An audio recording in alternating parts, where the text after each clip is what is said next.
a soda instead of coffee and water. All right, thank you. And our mic's on. This is the only mic.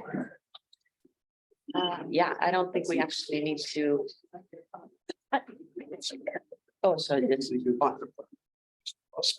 Loud and clear. Thank you. that's the only mic or?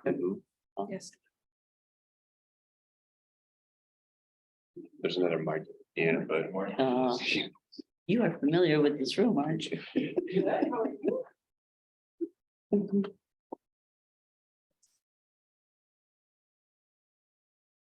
Chair Frankel, just to confirm, when we get to 9:30, you do have a quorum. Great, thank you so much.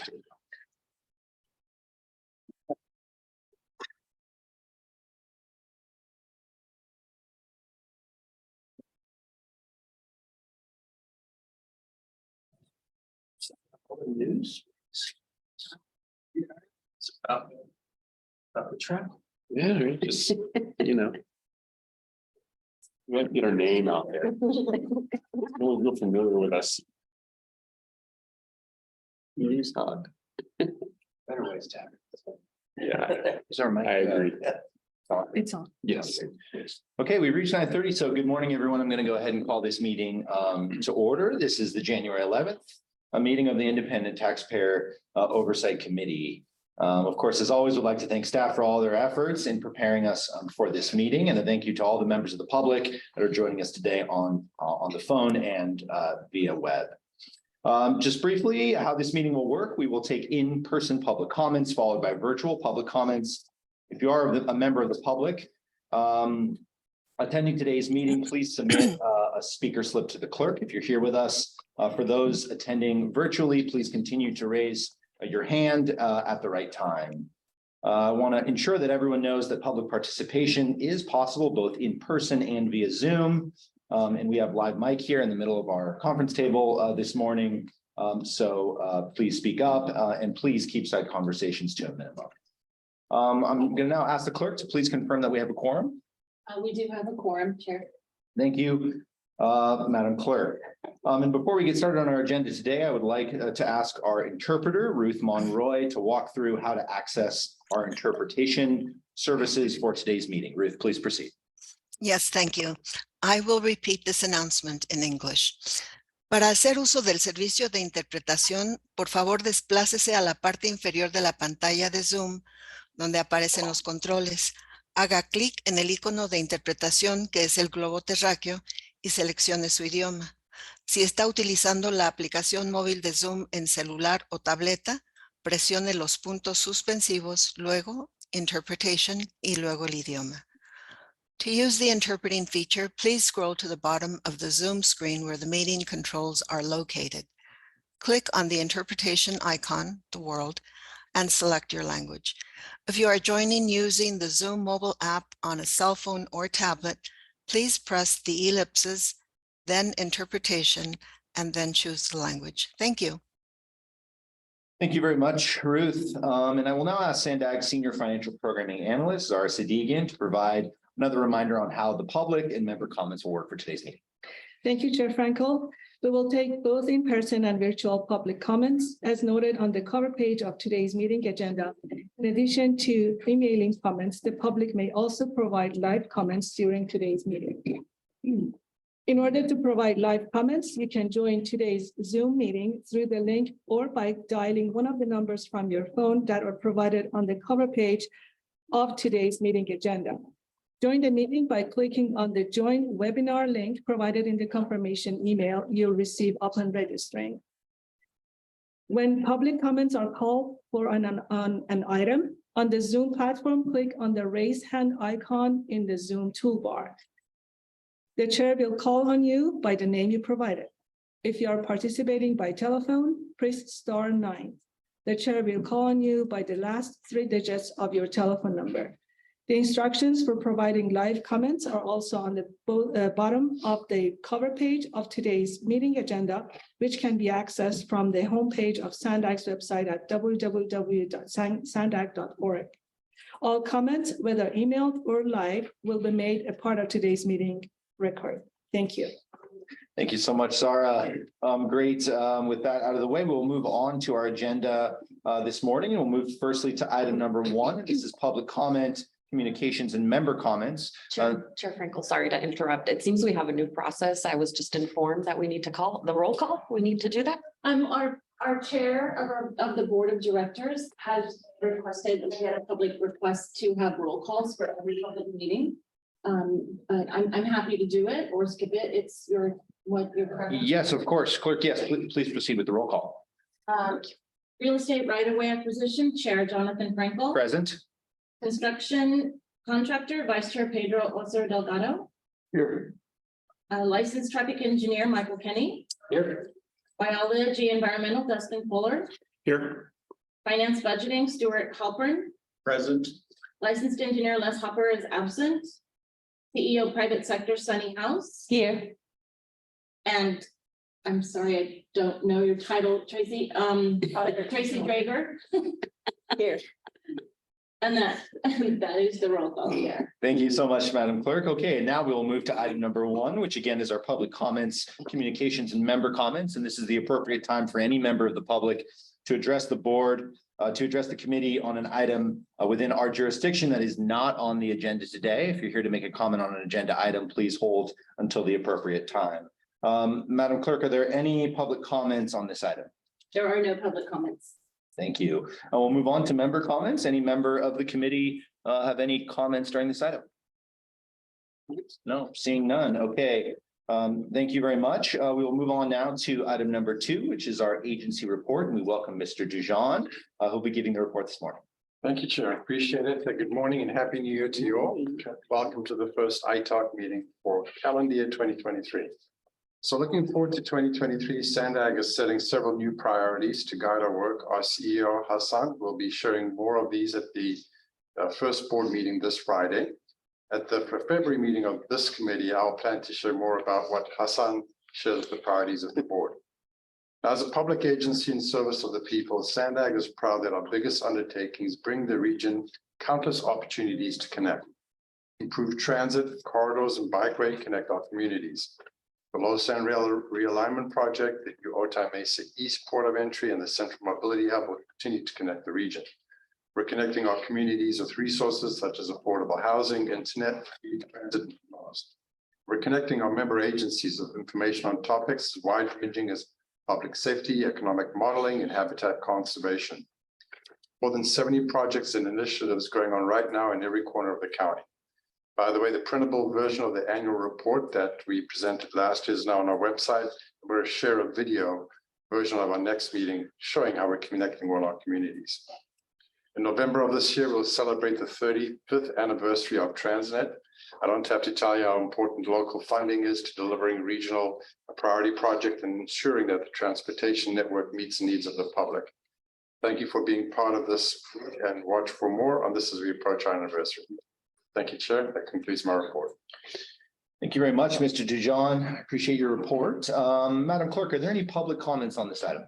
There were no public comments, Chair.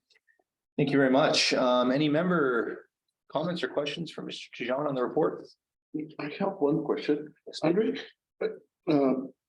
is the board electing a new chair and vice chair on this Friday? That's correct. Okay. Okay, we'll see that. Just a quick question. Is there any update to the differing of opinion between City of Del Mar and NCTD on how to expend that money for the rail alignment and moving it? Is there any movement on that? Are you referring to the realignment? Yeah, and when they want to move it off the received bluff, then they want to, Yeah, the I DD wants to don't do have the the bridge latest first. on that. I mean, we were allocated a portion of the 300 million in December by the California Transportation Commission. So we are moving quickly and we are working with a wide a stakeholder group that Yeah. involves everybody. So those conversations are happening. Okay, I just want it moves forward. Well, to just carry on that, if I may, at what point maybe you would be able to provide some updates? Maybe it'd be nice to get an update. Yeah, you know, that's on the agenda. We could definitely check with the team and see what would make sense. Okay, that'd be great. Bringing something back. All right, and kind of relatedly, do we hear anything from our kind of partners in Orange County about the stabilization project there to get the coaster service, Amtrak service back in service. I know that I was very much impacted by the Southwest Airlines meltdown over the holidays, and I would have loved to have the opportunity to take the train elsewhere, but of course that's no longer an option. So do we hear anything from them about the status of that project? Yeah, I don't have the information at this time, but we can definitely follow up with you and give you an update on that That as would well. be- Maybe follow up by that'd be email great, I just know. to see what. A lot of folks that use that to commute to LA and beyond, and it's definitely been an impact. Hello, everyone. This is Sharon Humphreys. I'm happy to provide an update on San Clemente if the group is interested. Yes. Thank you, Ms. Humphreys. Yes. Great. Yeah, Sharon Humphreys. I'm the Director of Engineering and Construction at Sandag. And so the repairs at San Clemente, they're installing tieback walls to the east of the tracks. And they have the majority of them in place. They are targeting a February reopening. At this point in time, they are running a little bit behind schedule because of the weather. I actually have a really nice drone video that I will distribute to the team that shows the repairs as they're occurring. So I will send that to Zara to distribute. Thank you so much for that update, Ms. Humphries. We appreciate it. Great. Okay. Seeing no other comments on this item, we will move to our consent calendar. And we have 5 items on consent today. Madam Clerk, are there any public comments on the consent agenda? There are no public comments. Okay, great. Any member comments or items that we wish to pull from consent today? Stuart? Yeah, and I actually just lost it on my iPad, but on the RTIP item, there were just 2 questions. One is I was reading through, I was trying to understand the reference to the decrease of like $575 million. It wasn't completely clear to me. The RTIP item is under report. Oh, that's a report. Yeah, Sorry. so we'll hear from Richard. Yes, we will hear from Richard on that. And Anything related to items 3 through 7 on the consent agenda today? I do have a question on item 6. Yes, Peter. When I was looking at the different statuses, I think I noticed that there's a City of San Diego project that is falling behind. Can someone explain a little bit behind that? I think Tracy is online and she can respond to that. Okay. Tracy? Hi, good morning and Good happy New Year. morning. Yeah, the city of San Diego's the two-way cycleway project has been on the watch list for prevailing wage.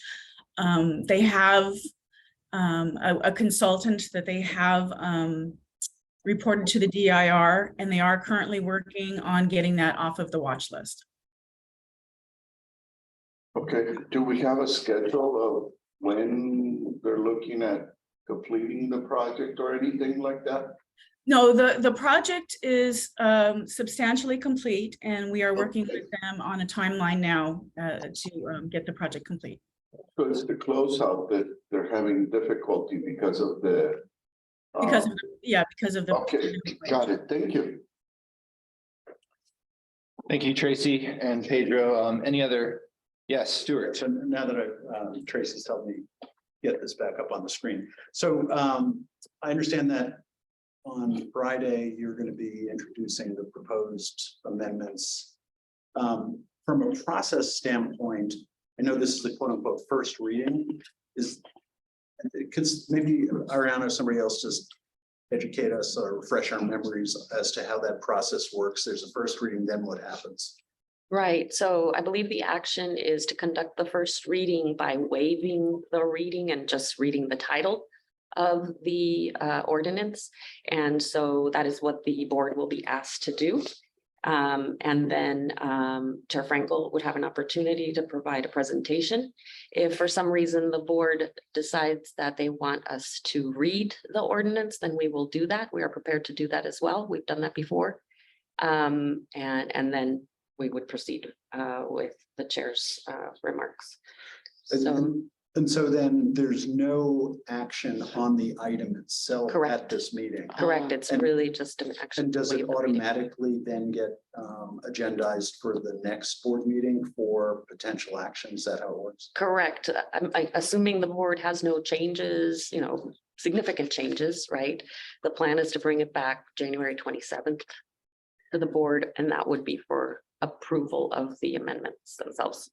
Great. If Thank you. one of the board members wants to move on it, they can't. If there's no problem with it, does it have to go, or can someone say, well, I move to go ahead and approve it? No, Is that it possible? has to go twice. It Mm. has to go twice. It Okay. has to, two hearings. Okay, very good. All right. Thank you. Thank you, Ariana. Any other comments on the consent calendar today or questions items 3 through 7 on today's agenda? Move approval. Second. Okay, thank you. So we have a motion by Mr. Orso Delgado. I'm sorry, I missed the second. Me. Second by Mr. Fuller to approve the consent agenda for today. Clerk, can you please call the roll? Of course. Chair Jonathan Frankel, Yes. Vice Chair Pedro Orso Delgado, Yes. Michael Kenny, Yes. Dustin Fuller, Yes. Stuart Halpern, Yes. Les Hopper is absent, Sunny House. Yes. That passes unanimously with those members present.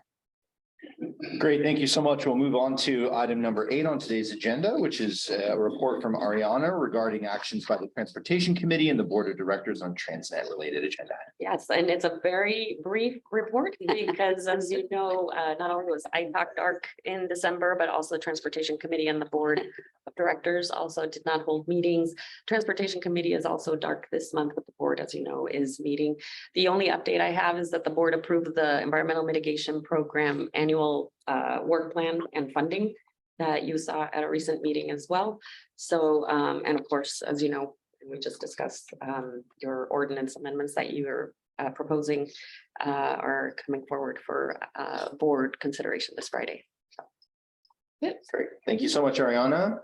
Madam Clerk, are there any public comments on this item? There are no public comments, Chair. Great, thank you. And any member comments? Nope, seeing none. Thank you. We'll move on to item number 9 on today's agenda, which is the 2023 RTIP amendment number 1. And we welcome Richard Radcliffe. Yes.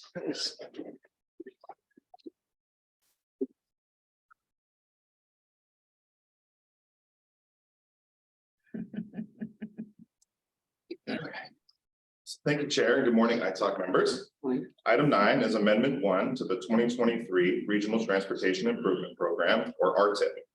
On January 13th, the Board of Directors is expected to approve Amendment 1. The ITALK is asked today to provide feedback on the proposed amendment, focusing its review on the TransNet funded projects. Amendment 1 is a regular quarterly amendment, and it's also the first amendment to the new recently adopted 2023 RTIP. And it's being processed to accommodate changes to projects in the Sandag FY23 program budget, as well as other changes requested by Caltrans and the local agencies. Attachment 1, beginning on page 48 of today's agenda, is the summary of changes report.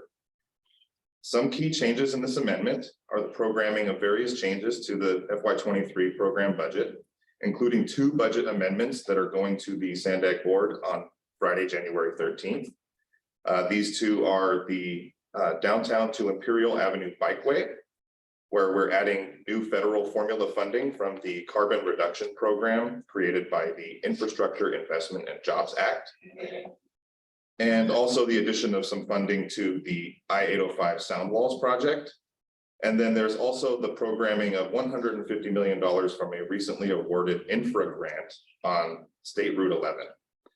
In attachment 2, beginning on page 52, you'll find more detail on the changes proposed in this amendment, specifically for those projects funded with TransNet. Each project lists TransNet first, followed by any other funding programmed on the project. These tables also show the TransNet subtotals and other subtotals to show you how much TransNet and other funds are programmed on each project. Attachment 3 shows any changes that were made during the public comment period. Attachment 4 provides a snapshot of how much TransNet LSI the local agencies currently have available for programming. And finally, attachment 5 summarizes the TransNet eligibility requirements analysis for Amendment 1. And that concludes my report. Happy to take any questions. Thank you very much, Mr. Radcliffe. Madam Clerk, are there any public comments on this item? There are no public comments. Okay, great. So we'll bring it back to committee members. Committee members, any comments? Yes, Stuart. So now in the right place in the agenda. Help me understand the decrease of the 531 million that's referenced here. So I think the issue is that when we take this item to board, there's an additional attachment that's not included for the ITALC is basically the financial summary that shows the comparison of the revenue for the RTIP and then the programming. And basically what's happening here is it appears to be showing the, I think the TIPIA payback in fiscal years 2026, 2027. And that accounts for about 537, I think. But there's also, like I was going to point out, we have a significant amount of federal funding being added in this amendment, as well as state funding, which offsets most of that, resulting in the overall funding decrease in the RTIP of the 75 million. I didn't quite understand the 537, did you? What does that mean, Tiffany? Are you? So maybe I can explain that. So we took out a bond anticipation note, which was under TransNet's credit. And now it's been replaced by a cheaper TIFIA loan by the federal government. Okay. So we're basically replacing TransNet dollars with federal dollars. And this is for the Mid-Coast Trolley Project. Okay, so the decrease though, so the 537 is being moved from one fund to another, or again, I just didn't. It's basically being paid off. So the bond anticipation note was sales tax dollars that is being paid off, and the TIFIA loan is coming in. Now, generally, we bond for long sales tax projects such as the Mid-Coast. Right. But in this particular case, the TIFIA loan was actually cheaper than even what we could get as a AAA rated agency. And if we recall, we actually even refinanced. Right. And our rate right now, I believe, is at 1.72% for the TIFIA loan that we took out. So has the TIFIA loan already come in? Yes, it came in, I want to say in October of last year. Okay. So appreciate the answer. And I also understand that sometimes you're using the same documents for one group as another, but as you say, that we just happen not to have gotten that attachment. But hopefully people understand that when we see a number like that without any it's sort of helpful to just have like a one-liner in there parenthetically saying this is, you know, transfer of revenue sources from TransNet. And I think that's kind of, I think you guys actually used to receive the attachment, but I think it was over the course of like trying to streamline the items. I think it may have gotten dropped a while back. yeah, and that might be the right decision to shorten our packages. But thank you for the answer. The other question I had, if I could, is on the region, the RTIP local street improvement program balances. Oh, sure. If somebody can just speak to the fairly significant balance at the county. I don't know if there's anybody here who knows what's going on there. But, you know, in the past, we obviously had a recurring question where the city of San Diego seemed not to be spending sufficiently their balances. Frankly, this is the first time I'm recalling such a large balance at the county, but maybe I'm not remembering, but can somebody speak to that? Not yet. Okay. Yes, we've noticed that as well. So we can certainly, you know, follow up and let you know what explanation the county might have, unless you have something. No, that's about as much as I know as well. We'd have to reach out to them to try and see if they have an explanation or reason for why they have these balances. Would it be, you know, impolite to perhaps invite someone to come out and give us a little bit of No, and that's consistent with your goals, right? For the next couple of fiscal years is having having local jurisdictions come in and give you an update. So the county can certainly be one of those. In fact, I think we were planning on having the county. So we can follow up on that. Certainly, yeah, I would happen. welcome that. And can you remind us on the requirement? I mean, these highlighted items are those that are, more than 25% of the LSI is programmed. And is the 25% threshold? Is that, where does that exist? Is that a rule? Is it a policy? To be honest with you, it's something that I think we came up with on the programming side, just to kind of I would actually say, so there is no rule or policy. However, to address an audit recommendation and just at the request of the ITAC a number of years ago, not so much on the programming side, but just on the local street and road program itself. We also bring the attachment to you as part of your quarterly financials report. It was a threshold that a subcommittee of the ITAC, after trying to find a way to make sure, going back to some of those jurisdictions that were not spending down their funds, the ITAC decided, okay, 75%. And it's not that it's a binding, it's not a binding, right? It's really just a way to monitor. It's a metric. A metric, yeah. It's certainly something you can revisit. It was something said a while ago. I think Stuart Halpern may have been around at the time, but this was a Jonathan Tippett. Yeah. Baby. This was a John, yes, and Tracy Drager too. She's been around for that. That too. Yes, and that's right, Dustin Fuller too. So if the metric is still helpful, we can continue to provide it. If it's something that you want to think about and let us know, there's a better way.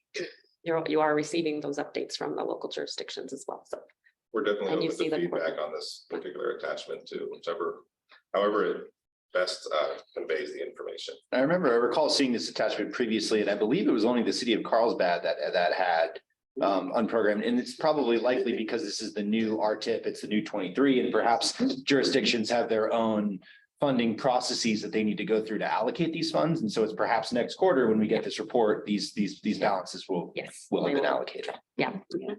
I actually highlighted City of El Cajon because 12 million for them is probably a large sum, and it's 65%. So maybe that is the case, but it'd be interesting to keep an eye on that as well and just see how they're programming that. Yeah, and so perhaps the request of the jurisdiction is to come in and explain the process by which they allocate these funds in a new RTIP. For example, now we are in 23, so we can understand, this is how they actually allocate these. This is when we can expect them to be allocated and what their process is. I know that jurisdictions vary. Some take public input, some have different, totally public work staff. So I think that would be interesting information.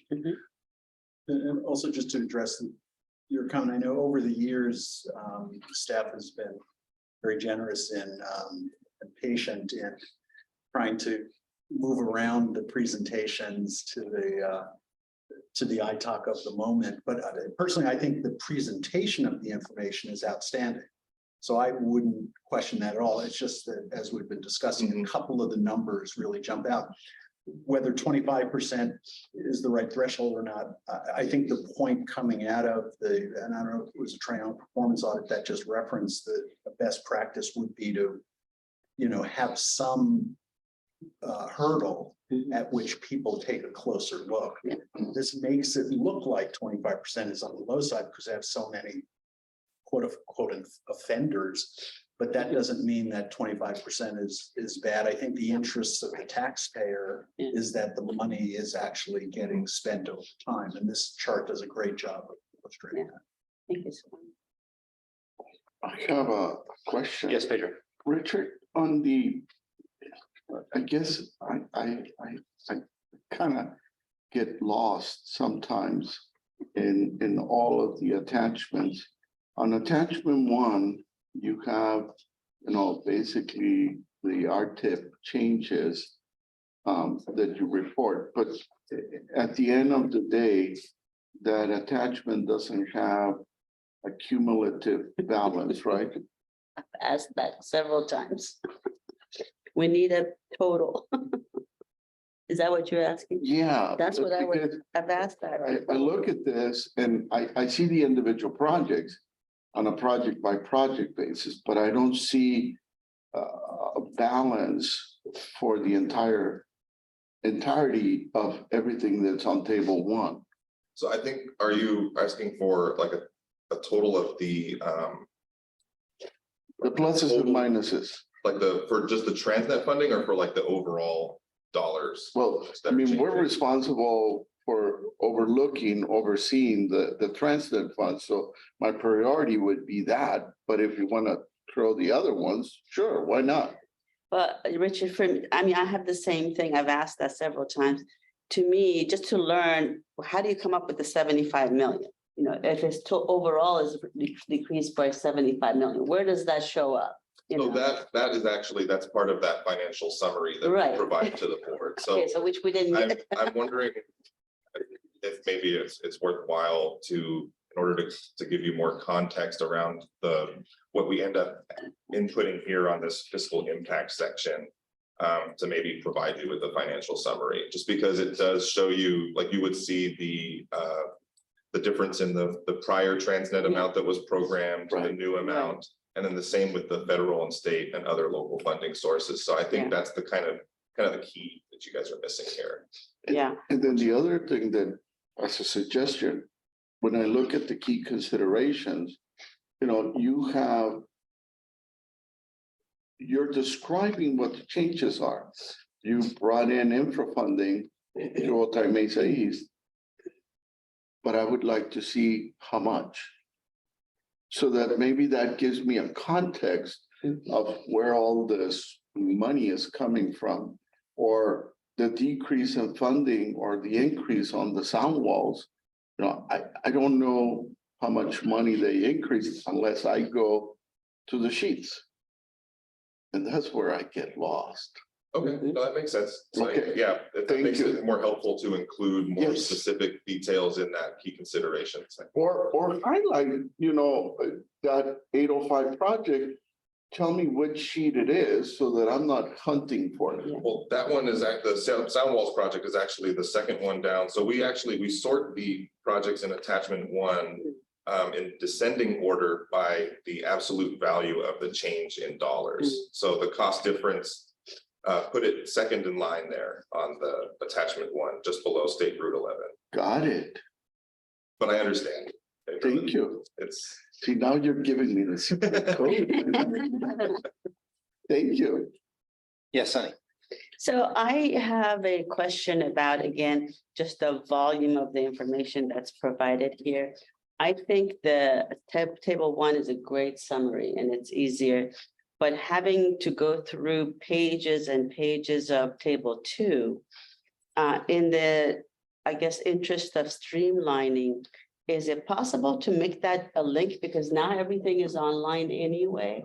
So, and to be honest, it's too much information for me to go. I don't know how everybody else feels, but if I needed it, I could go and click on the link. I don't know how everyone feels. Is that something that can be done so the package is not so voluminous and harder to maneuver through? Yeah, I'm happy to do that. Yeah, we do that for the RTIP adoptions because it's typically 100 or more pages of tables. Yeah.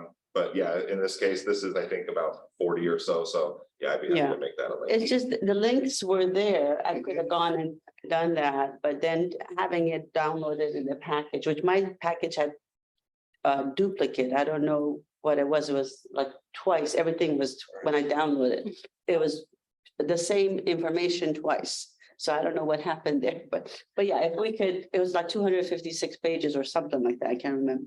So yeah, that would be really helpful, is maybe just for any link we can go and get, that's great. But, you know, more precise and concise information to me would be helpful. Thank you, Richard. Thank you, Sunny. Yeah, and I think with respect to table one, I totally agree with Sunny. I think this is a great summary. If we could just add the net change on the bottom, the net TransNet change. Is that possible? You know, both very simple. We could go to the bottom and say, okay, we know the net, you know, individual line item changes and then the net overall change on that table. Just add one row there. I think that'd be helpful as a summary. Thank you. Yeah. And then Richard, I have a question just about process and obviously there's a lot of changes going on here. Sometimes TransNet funds are increased, sometimes they're decreased. What's the process internally by which those decisions are made? Who decides whether we're increasing TransNet funds or decreasing them?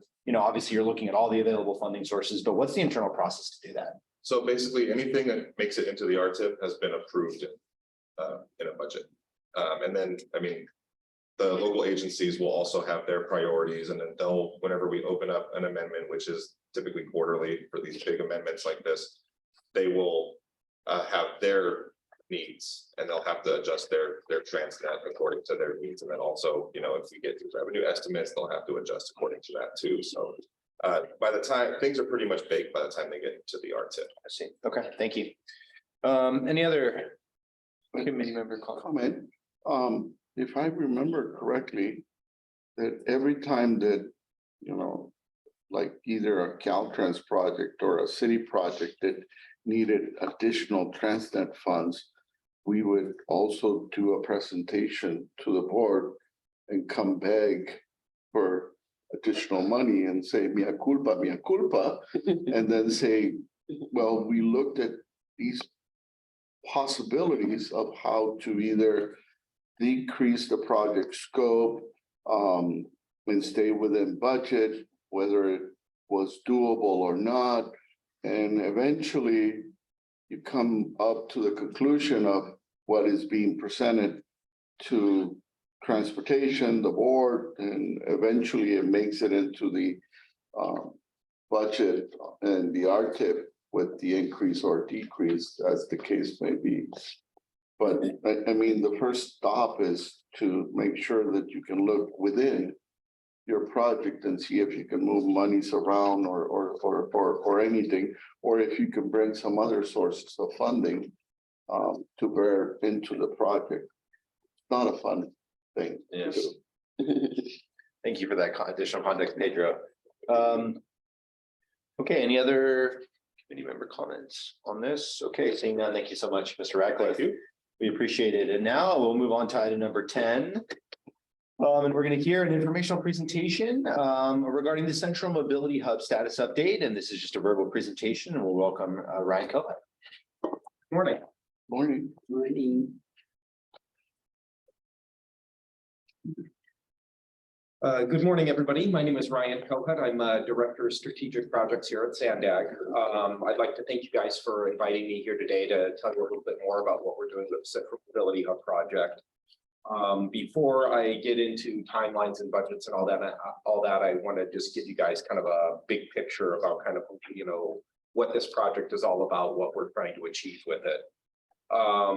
The Central Mobility Hub project and airport transit connections are really essential to how we want to make transportation and transit as convenient as using a car. It's one of the 5 big moves. It's one of the major components of our new RTP that was approved late last year or late 2021. And the goal is really to create a nexus for everything that we're doing in that plan to come together and allow for that one transfer connection to get from wherever you are in the region, wherever you need to go. Adding a new line here or there, that is helpful, but it doesn't link anything together in a seamless way. And so, these are things that other cities have. San Diego is the largest airport in the country that doesn't have a direct transit connection, fixed grade connection into the airport. If you go to, other world-class cities, New York, LA, you go all over Europe, everybody has that central train station, that central transfer point where their transportation systems come together and allow you to transfer between buses, trains, planes, and that is a really the center of those world-class cities, and we can do that, and we want to do that here. We've looked at a few different sites for the mobility hub itself. I'll talk more about kind of our discussions with the Navy on the Navor site. There's been a lot of discussion at Santa Fe Depot, the former Intermodal Transit Center site, which is, kind of north of the car rental center that was constructed. Also, I could talk about, kind of our discussions with the Port of San Diego and the potential of using their site. But, the big one that we're looking at right now, and it's no big secret, that we're looking at downtown. And I can explain kind of how we got there. But, the problems we're trying to solve are, we need a transportation system that works together. And something that, pulls everything together. Beyond that mobility center, we need that direct transit connection to the airport. We've been looking at that for more than 40 years. We believe there is a solution, set that we can achieve that includes that mobility hub downtown, includes that direct transit center, and also can catalyze and really assist a revitalization of our downtown urban core. Transportation, begets and fertilizes the soil for housing, for economic development, for everything else beyond the direct impacts that the transportation does by itself. So, we have two pieces to this, the transit connection and the mobility hub, and they're kind of part of the same program. What do we want to do with this mobility hub? We want to bring together Amtrak, Coaster, our trolley network, buses, the airport transit connection itself, and then all the other stuff that we're talking about as part of the regional plan, micro transit, even cars, have to have a, kind of a role in that solution. Santa Fe Depot, it was our central mobility hub 100 years ago, but it's a historic structure, it's constrained, it's useful, but it doesn't have the footprint and the capacity to really expand to be what we need for the next 100 years. So, we're going to keep talking about it. We're even looking at how to incorporate it into our future, but it just isn't going to be that one big solution that we need. We need something that creates the wheel of our, for all the spokes of our transportation system, so that somebody in the North Coastal communities and the North Inland, the South Bay communities, you can get from the border to, our North County inland areas with one transfer. You use transit, you get from the south, get to the central mobility hub, and you get onto the line you need to get onto where you need to go. That's what we're trying to achieve.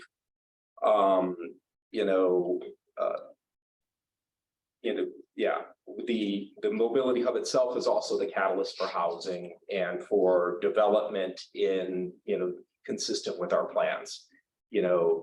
Downtown mobility hub would encourage density with the transportations incorporated and embedded within.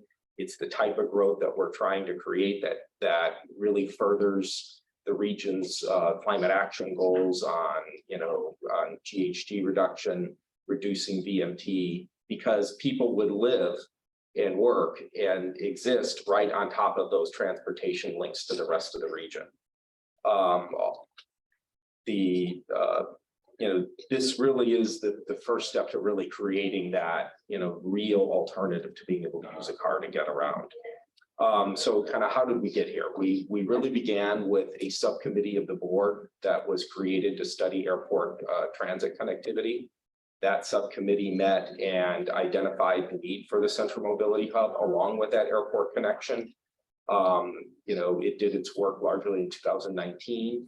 In September of 2019, it made its final report to the board, and the board on September 27th, 2019, took an action to create a capital project for the central mobility hub, to look at the mobility hub, to look at the airport transit connection, and then also as alternatives, it suggested Navor and the ITC site, along with continuing to look at the alternative of just connecting our existing trolley system to the airport. So that's where that began.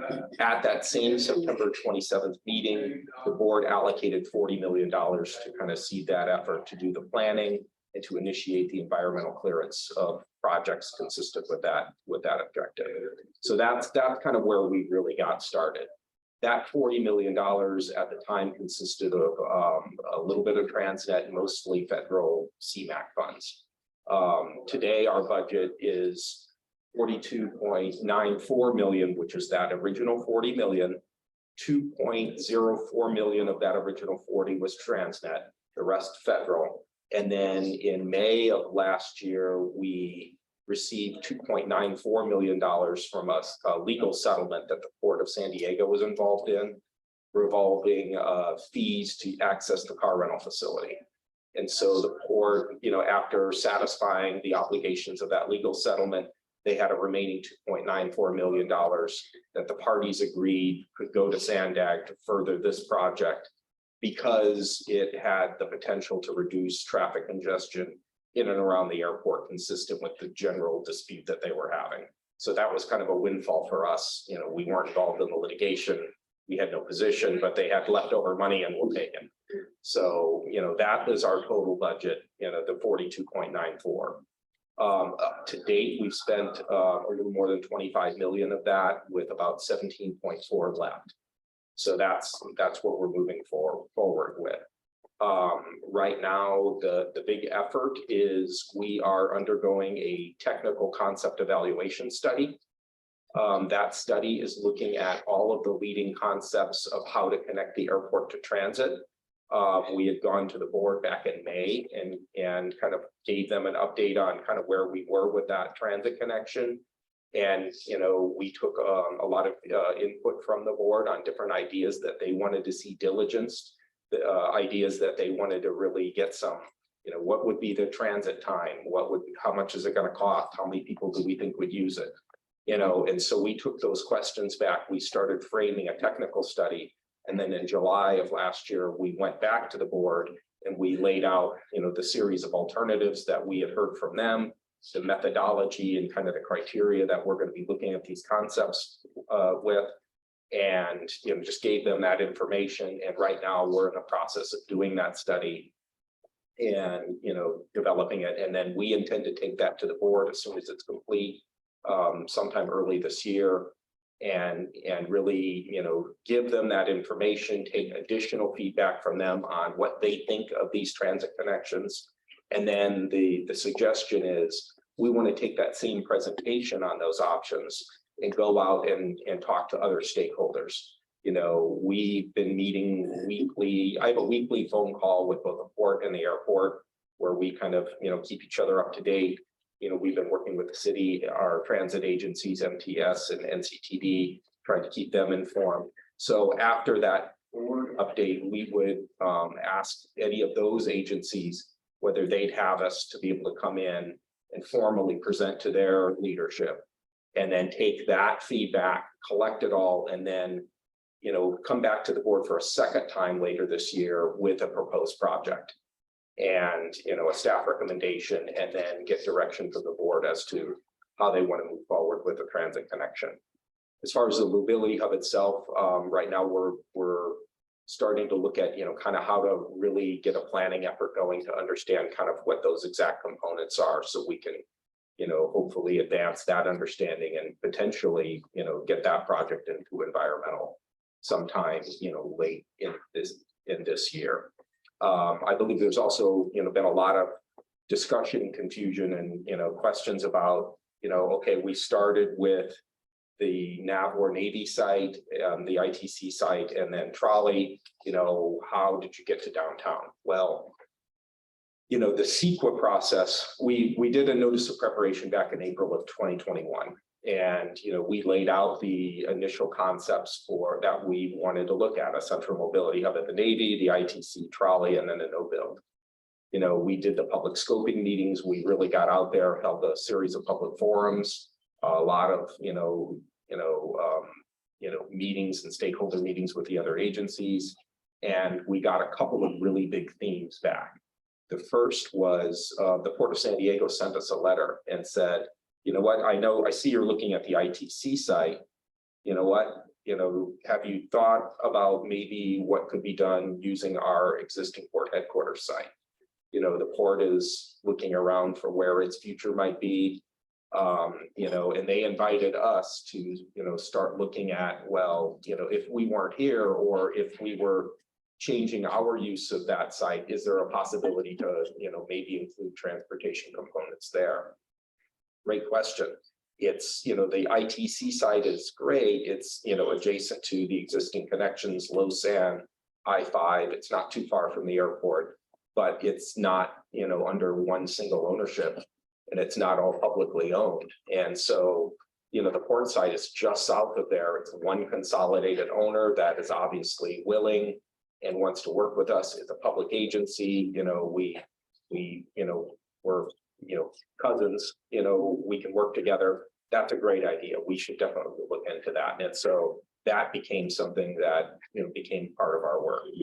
The second big comment we got out of that public process with the, initiation of a CEQA document is, we got this all over the place. Why are you looking to do a, large transportation transit investment at a location north of our existing downtown urban core? If we were going to make that big investment as a region, don't we want to make that in our existing urban core where you have a large base of transit users already, where you have the densities that are already there, and certainly in a community that, really could use a lot of investment right now. And, darn it, that's a great idea. And, the purpose of CEQA, taking your notice of preparation out there and showing everyone the concepts that you're going to study is to let the public and others say, are you even considering the right projects? And, that public process, shook us and said, you know what, maybe we're missing something. And that's when we started looking at the potentiality of trying to bring that mobility hub downtown. Now, that's not why, we moved away from the Navy. All the while, we were doing that environmental process and we were getting that idea. We were also behind the scenes trying to work with the Navy and trying to figure out how to do what we're trying to do and, furthering regional transportation and transit use versus what the Navy's trying to do. And they are, and they have an RFQ out on the street right now for development. Their goal, and they're not, this is no secret and, it's open. They're trying to take their piece of land and they want to develop it, capture the value of that development and use that value to build recapitalized Navy facilities. That's their objective. Ours was different. We're trying to create, growth and a transportation hub for our regional plan. As we were trying to get to business terms, we could never get the lines to cross. So, we were already kind of looking at downtown. We weren't able to get there with the Navy. And so the Navy agreed and we agreed, okay, we're going to, work on trying to find our mobility hub elsewhere. We're going to still move forward with our transit connection. That's something we need as a region. And the Navy, you guys are going to go out and do your thing. So, we wished each other well and moved on. And so, right now we're working on that concept study for the airport transit connection, and we're trying to do some additional planning to really understand the components of the central mobility hub. And hopefully in the next few months, we're going to have that concept study ready for the board, and we're going to be initiating a public conversation in the region about how we want to make that connection.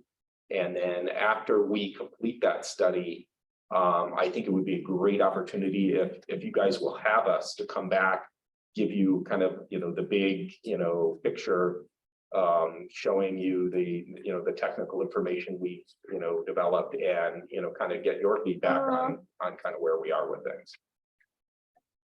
So with that, I can take any questions or. Great. Yeah. Thank you so much, Mr. Cohen, for that presentation. Madam Clerk, do we have any public comments on this item? There are no public comments, Chair. Thank you. Okay, so we'll bring it back to the committee. Questions, comments? Yes, Sunny. Ryan, thanks for the update. Let's talk a little bit about funding. Sure. You said you have 17 million. Yeah. How far does that take you when you've already spent 25 some million? And you're not really close to getting a decision. So, and what happens after that? Well, we're certainly going to need more money to environmentally clear a transit connection to the airport. I mean, depending on, what the board wants to move forward with, we're going to know what that 17 isn't going to get it cleared, but we certainly are going to be able to get enough information to educate the board, let them make a decision as to what the project is. At that point, we've got a, major, large-scale capital project that's the core of our RTP. We're going to have a funding conversation. But we are out there looking for additional state and federal resources. We're going to be applying for a RAISE grant later in sometime in February.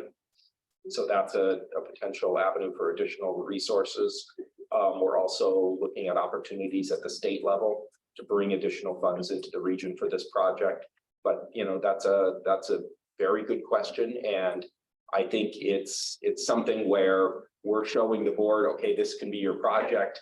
They say, yeah, that's what I want to do. That's the time where we need to then be serious about, well, okay, now that we know what our project is, we know what the alternatives we're going to carry into that environmental analysis, we can then have a really good idea of what we think that's going to cost to develop that, that project component, to get it shovel ready and environmentally cleared so that we can get it into the funding stream for, the really generational opportunity there is for large scale, infrastructure investment, given, the, actions of the federal government, recently, and the state as well. We know there's money out there, but we need to get our good project, defined out there and in that environmental clearance phase. So you think with the remaining budget, you're able to get to that point of getting to the board with several alternatives and getting feedback and then starting a environmental process pending additional funding? I think we easily have enough money to get to the board to get them the information they need to determine which project they want to advance. Okay. We probably have enough money to even start and go substantially into the environmental clearance process, but we probably don't have enough to complete it. And without knowing exactly what the project is and what the alternatives we're going to carry, we have maybe guesstimates, but not what we really need to say, board, this is what we think it's going to clear, cost to clear. But once we get to that point, we'll have that number, we'll be able to have that real conversation with them and let them make a good policy. And is there any transit fund involved in this study? Not in the study. We're using FHWA funds for the study. There was 2.04 million in prior year expenditure inside the 40 million that the board already appropriated. Okay. Thank you. I do. And Ryan, thank you for coming here. I'm the one that instigated you coming because I'm concerned, and this is my concern. I don't know if it's shared with the rest of the ITALK members. And it's no criticism on your team or you. What I see is we have spent $25.7 million to date. And I think what we have bought for those $25.7 million is that we're not going to do it at the Spay War facility. That's what we bought. Well, that's actually, it tees up a great question or a great issue. We spent money trying to figure out how it would work, sited at the Navwar site. We figured out an alignment of how to go from Navwar down around the end of the runway to the airport terminals. We worked for more than a year with the port and the airport and the city, trying to figure out how to really, that's a lot of spaghetti in there, trying to figure out how to wrap around the end of the runway on Laurel and Pack Highway. How to get through the airport's property in the middle of their Terminal 1 project that they, airport worked to preserve alignments for us inside that project.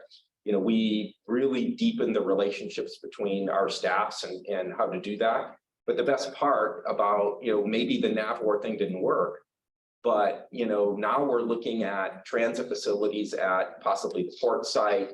We now know where the transit ready areas. That alignment we worked out working with the Navy is now exactly what we're using as an alternative for the airport transit connector. So, yeah, that work was done. Maybe the part from between, let's say, the port site north to the Navwar, who knows if you'll ever use any of that. But the rest of it is being repurposed and incorporated into these other concepts. Okay. Now, I don't know which project the board is eventually going to choose.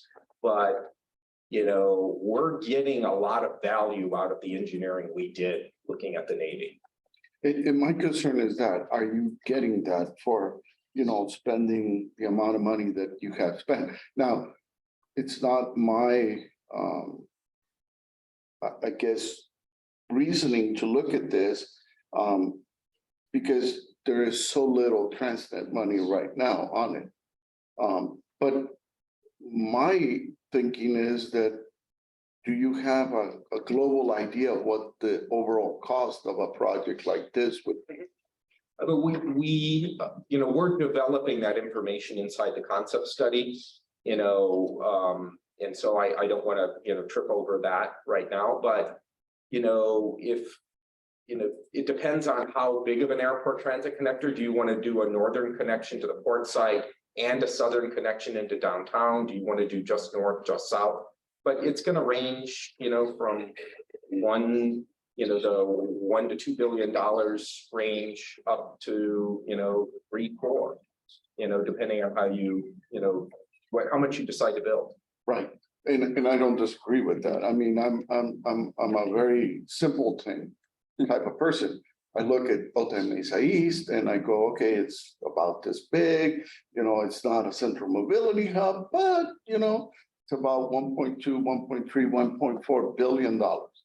So this thing has to be more than that. Yeah, no, and what I'm talking about with the 1 to 3, 4, I'm talking about just the airport transit connector, not the mobility hub. There you go.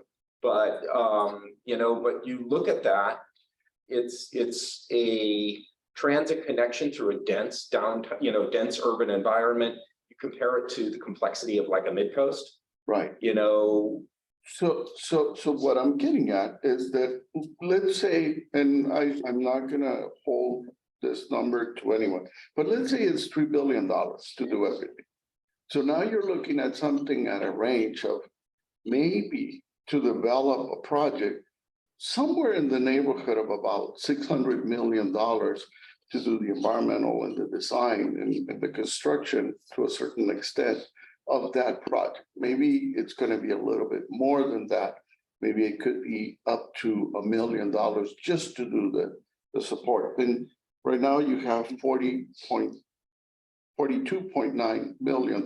So that means that you're going to need a lot of money. And I'm assuming that part of that is going to be TransNet. I would say that, yes, we're going to need additional funds to, we're going to have to get information to the board to explain how much the construction and the total project delivery costs will be. And the board is going to have to make some decisions as to what they want to invest in. When I was at Caltrans, I mean, we were arguing about what the support to capital ratios should be. And it's anywhere between 35% to 40%, and sometimes even a little bit more than that. So that's why I'm throwing those numbers out to you. But the other thing that I see, and maybe this is where I'm confused about the process. If I had a project this big and I was working on it, I would be doing a lot of scoping, which is what you're doing, but I wouldn't be coming out with one alternative first. I would have a range of alternatives, and then I would come up with some sort of parameters to be able to keep funneling those down till I got to the point where I had maybe 4 or 5 different alternatives. And then I would do a scoping document, then I would do the environmental, then the design, and so on and so forth. And right now, and my board, which is the Transportation Commission, would not be involved in any of those actions until I'm ready to present to them when I'm doing the notice of intent for the environmental document, because at the end of the day, they're the ones that are going to ratify that project and certify it. So I'm just a little confused about what the overall programming process is when you have the board involved, and I'm not saying they should be involved, but they're going to have you fetching rocks left and right and saying, have you studied this? Have you studied that? Have you looked at this? And eventually and I guess I'm one of them today, and I'm sorry to my fellow ITALK board members, but the consultants are gonna take advantage of that. And they're gonna be charging you to do another study and another study and another study. And it's just money that you're getting something, but I'm not sure that you needed that something. And that's my fear. No, and I understand that, and it's always a balance between, doing the hard technical engineering and environmental work, and then, and trying to make technical decisions, and then involving your board and your oversight and making sure that you're, proceeding in a direction consistent with, the political direction you're being given. We've been trying to keep our board informed as to where some of these things go. The Central Mobility Hub sites, they're large, big, important things with big stakeholders. And so there's a public conversation outside of the technical analysis that is happening, and that's the environment we're trying to figure this out within. And so the Navy moving on, that was a big deal. I mean, and you can't, that site's not available. And that's Even if it good. was perfect, it's not available. And that's good. Yeah, so let's move on. We'll stop spending money on that. So if I understand correctly, then you're looking at something downtown. A lot of people assume, and this is where I think we get in trouble, that it's somewhere in the civic center, where City Hall currently is. One, and two, you're still looking at the port site where the Port of San Diego headquarters are. Are those, in general terms, those are the two locations you're going to be focusing on? Well, this program, the Central Mobility Hub project, really has the two components. One is the mobility hub, and the other is the transit connection piece. The connectivity, or the concept study we're doing, is only looking at the transit connection. We're trying to figure out, where would be the most useful place for that connection to connect to. The airport to where, or, where's. It could, go both north and south. We're trying to figure that out, get the board, let them make a call on that. As far as the mobility hub itself, the Navy is not it. The port is certainly something we're looking at. Civic Center, it's no big secret. We've presented to the city, we've talked to them. There is an idea where we would incorporate that into, what the city's doing with the Civic Center. Those are the two sites that are really on the table right now. And what we want to do, and we haven't, this isn't part of the concept study, we're not really spending a whole lot of money on this yet, but we want to start doing some more in-depth planning as to, how those two, what would we get out of a mobility hub at both of those locations? What would be the connections? The city's looking to redevelop. How much footprint do we need on that site if we were going to be a part of that? I think, and then, early in this year, we're going to start figuring out how to really get into those questions, get some answers so that we could have more meaningful conversations, both with the port or the city, as well as to make that case to, the board, other stakeholders, the region as a whole, as to where does that investment belong? And, inevitably that mobility hub and the transit connection piece, they're related, they're inherently linked. But, one is going faster than the other. Okay. I would caution, and, you're all gonna do a lot of technical studies and stuff like that. One of my concerns would be something downtown, make sure that it's not only the footprint, but the connection to that. Because if you truly want it to serve as a hub and you don't have a connection car-centric to it, that will be good. I'm not sure that you're fulfilling the goal that you're trying to achieve. I look at what you're trying to do as similar to what they have done in Los Angeles, where we have the transit hub with LA Metro, and they have done all of the metro stuff and things like that. They are working on an airport connection. I think they went backwards from what we're trying to do. They went backwards and they have taken the Metro Flyer, is what they call it. It's a bus that leaves every 30 minutes from that mobility hub on the top floor. You know, the bus comes in and it takes you to LAX and, you know, and then you can get it back also. Most of the time, it's really convenient for me to take the train from here to the LA station and then take that airport flyer bus, but it's not convenient coming the other way around because the flight schedules and stuff like that. But the other way around, it's great and it's not that expensive. So I see what you're trying to do and I see the beauty of it. I mean, I think to me, one of the best examples is I look at a city as Oakland. And I go, okay, Oakland is not as large as San Diego in some ways. It has a lot of challenges, but it has a cool system from the airport to get to BART. You know, when they built that little trolley or whatever you call it over there, San Francisco has an incredible system as well. Seattle, I mean, it's Portland. I mean, I look at Portland and I go, oh my God, this is great. You know, I don't need a car here. So I do love the concept. Just be careful, you know, in a lot of ways. And the other thing is, eventually, I think we're going to be wanting more updates on this as you are putting more TransNet money into this project. But I think at the end of the day, you know, hopefully the process that you follow will lead you into success of this. And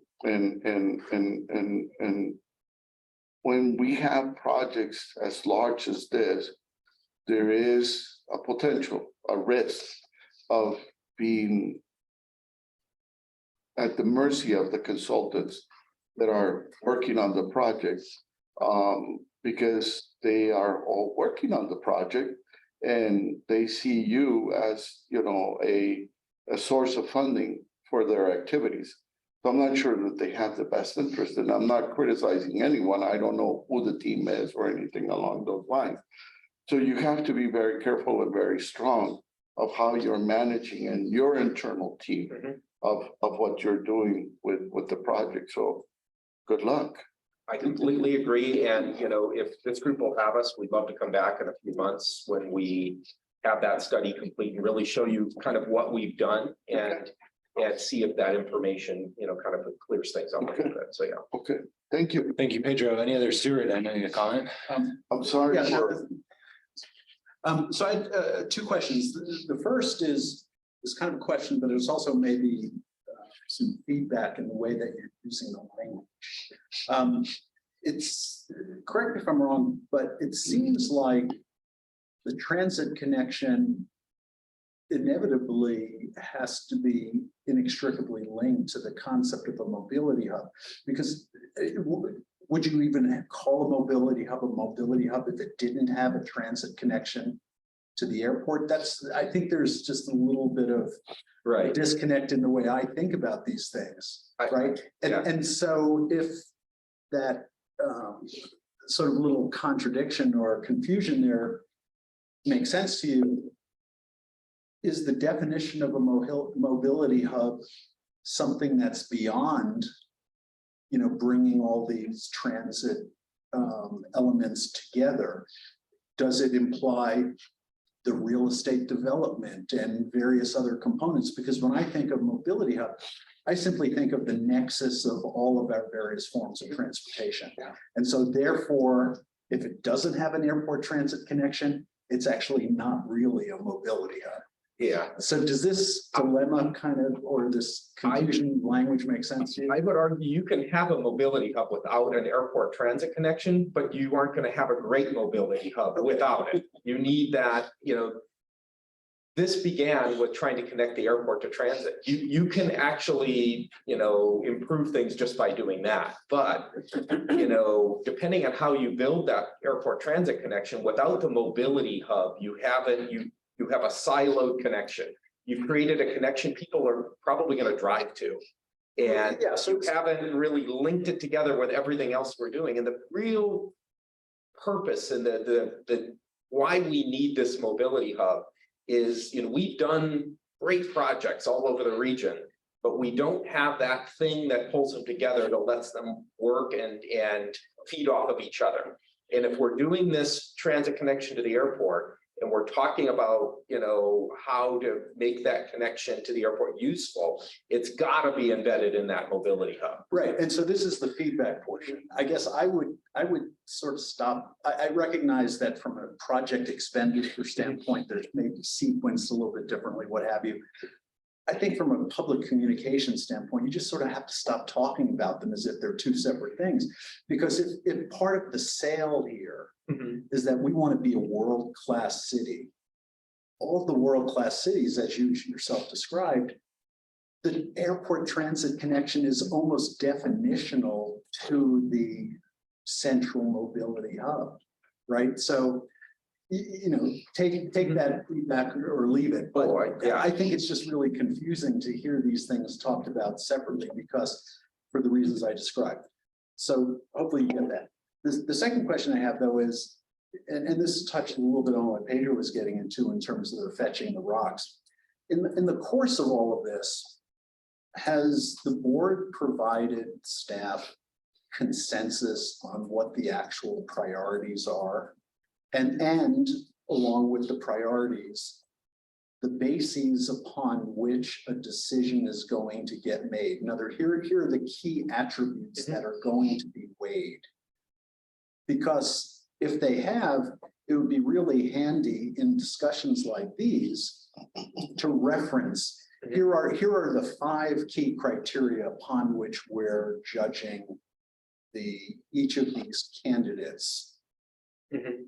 Because right now, it's almost like throw a project up on the screen. What do you think? It would be really helpful. And Pedro alludes to this from a process perspective to have the clarity of we're looking to achieve these 5 goals. And here are the priorities. And this is how we are judging the pros and cons of each of the alternatives. No, that's great. And, this whole project really was born out of that subcommittee created by the board back in 2019. That subcommittee met, they had consultant resources, working on behalf of the committee, and they identified goals, that they felt were important to be resolved and solved through this project, which included creating the transit connection to the airport, creating the mobility hub, trying to reduce congestion in and around the airport, really provide for capacity for growth of all of the downtown land uses that are, currently and in the future expected to occur, like the airport's Terminal 1 project. The port is envisioning a new port master plan and a new waterfront. How do we all, how do we use this project to really, allow for all those things to happen and to, really, that committee took place ahead of the new RTP, but, they were already thinking in that direction. How do we link together all of our past and future transit investments, transportation investments, so that they can work together and achieve more as a collective than they do individually? And so those goals are outlined in that report. I'd be happy the next time I'm here to share that report with you, or I can pass it over and have it distributed to this group. That's easy enough to do too. But that's where we originally got our direction. And then from there, the board, appropriated the original $40 million and told us to go get that done. And so that's where we, started looking at how to, what are our options? How do we phase these things, to work together? That's where maybe a little bit of the, how we started talking about these 2 components differently started to happen, because, the mobility hub itself, especially when you're talking about trying to find a good chunk of land in a dense area to make, provide the area to weave these connections together, that's a complicated conversation. The linear project of, connecting one place to another, that's something we're really good at, and that, public rights of way. And we didn't want that component that was easier to understand, easier to develop quickly, to be drugged back by the longer discussion about where and how the mobility hub should work. Because we wanted to get a piece of this at least advanced as fast as we could, so we don't miss out on, the federal and state monies that are out there. I mean, there is so much money out there. We didn't want to come up with the best idea after all the money was gone. We wanted to get some of this rolling so that we could get into that funding stream, bring money into the San Diego region and start getting that first piece built. And then give us the time that we need, not just at Sandag, but with our partners and with the community in the region, to start having the public conversation about what we expect out of a central mobility hub, and what we think about whether and how we should invest in it. And so those two components work a little different, but they have to go together. So I mean, you're pointing out just a challenge we're just going to have to live with, and we'll do our best with getting things done and still making sure that everybody understands the linkages between the efforts and how important they are.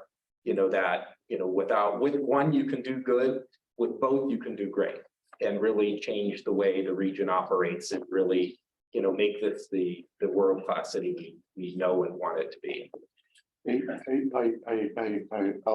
It's not a question, it's a statement more than anything, back to your concern, Stuart. If I go back in history, and I'm getting old with a lot of gray hair and stuff like that, Otay Mesa East.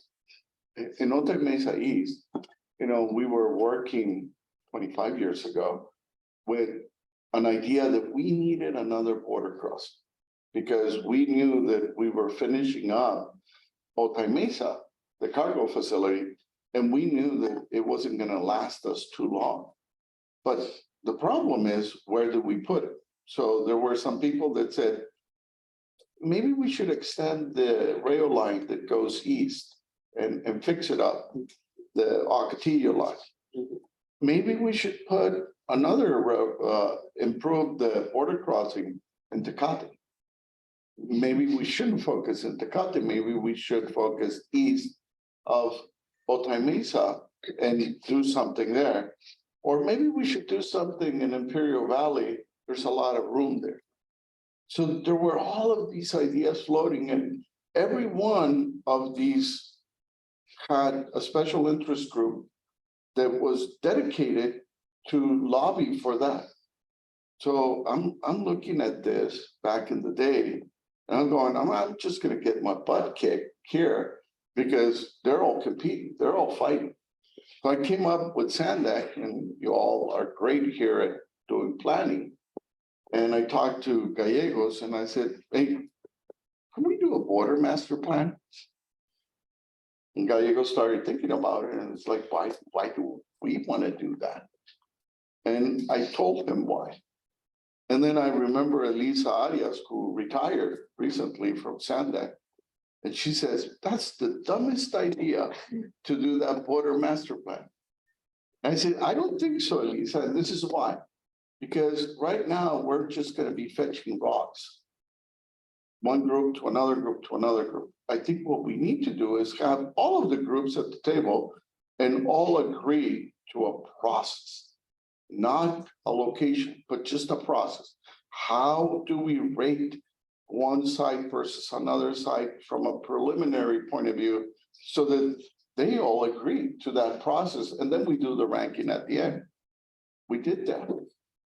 And 2 years later, that border master plan became a huge success, and it indicated the priorities being Otay Mesa East, the next site that needed to be constructed. Now, I'm talking about 23 years ago. At the rate that we were going, eventually, the rest of the country at the border adopted the concept of the border master plan. And I don't know, we're in our 4th or 5th redo of the border master plan now here locally in San Diego. And they keep doing it, you know, but we had a process. And I think what I'm trying to challenge here is that I hope we can come up with a process that doesn't look at sites specific, but at a criteria for each site so that you can weigh them and not be wasting your time fetching a rock left and forth. Well, that's why it's reassuring, because it sounds like you said that you do have the criteria, you do have the priorities. It's just that maybe today you didn't lead off with that.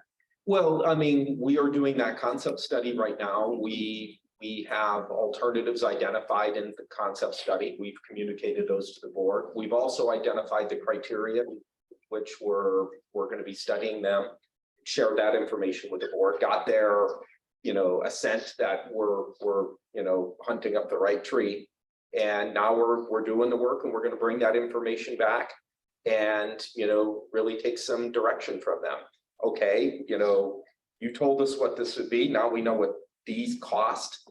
We know where they go. We know, you know, roughly who might use them, and, you know, how, you know, some cost benefit information. And then we intend to get direction to be able to consolidate around one or more concepts for formal environmental clearance. And so that puts a project in the field. That's great. Now we can drive to get that project, get a draft EIR, get a draft EIS out there, you know, take that back to the board and get something clear that we can go out there and fund and build. You know, the mobility hub question of where that goes, you know, it's inextricably linked for sure, but, you know, we need to do more homework of you know, really putting those sites on the table and doing much of what you're saying, you know, establish, you know, it's some of this comes out of the regional plan already. We already talk about a central mobility hub. We've already, you know, kind of figured out what we want it to do, but we need to take another level deeper and say, given what we know about the airport transit connection now, okay, these are the potential locations for this. Dive down, okay, how do we create these intermodal connections at each of these locations? You know, how difficult in constructability will that be? How much is that going to cost? Do that same type of effort on the mobility hub that we're doing on the transit connection. And then, of course, get that in front of our, you know, political leadership and take direction, and then have them pick a project and go. Sonny? Ryan, I have another question for you. It's a two-part question. So this mobility hub is going to be a big development, making sure that you get all the meet all the criteria.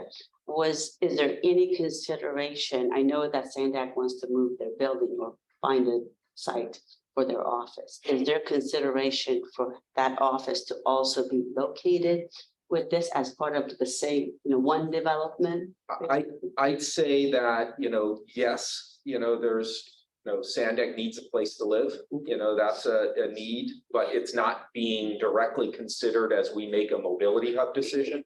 If we make a decision of where the mobility hub goes and there happens to be, and you know, I think we would want that to instigate good, smart development alongside the transportation investment, that's consistent with, you know, our, you know, policy goals. It's consistent with what the state is encouraging us, what DOT is encouraging us to do.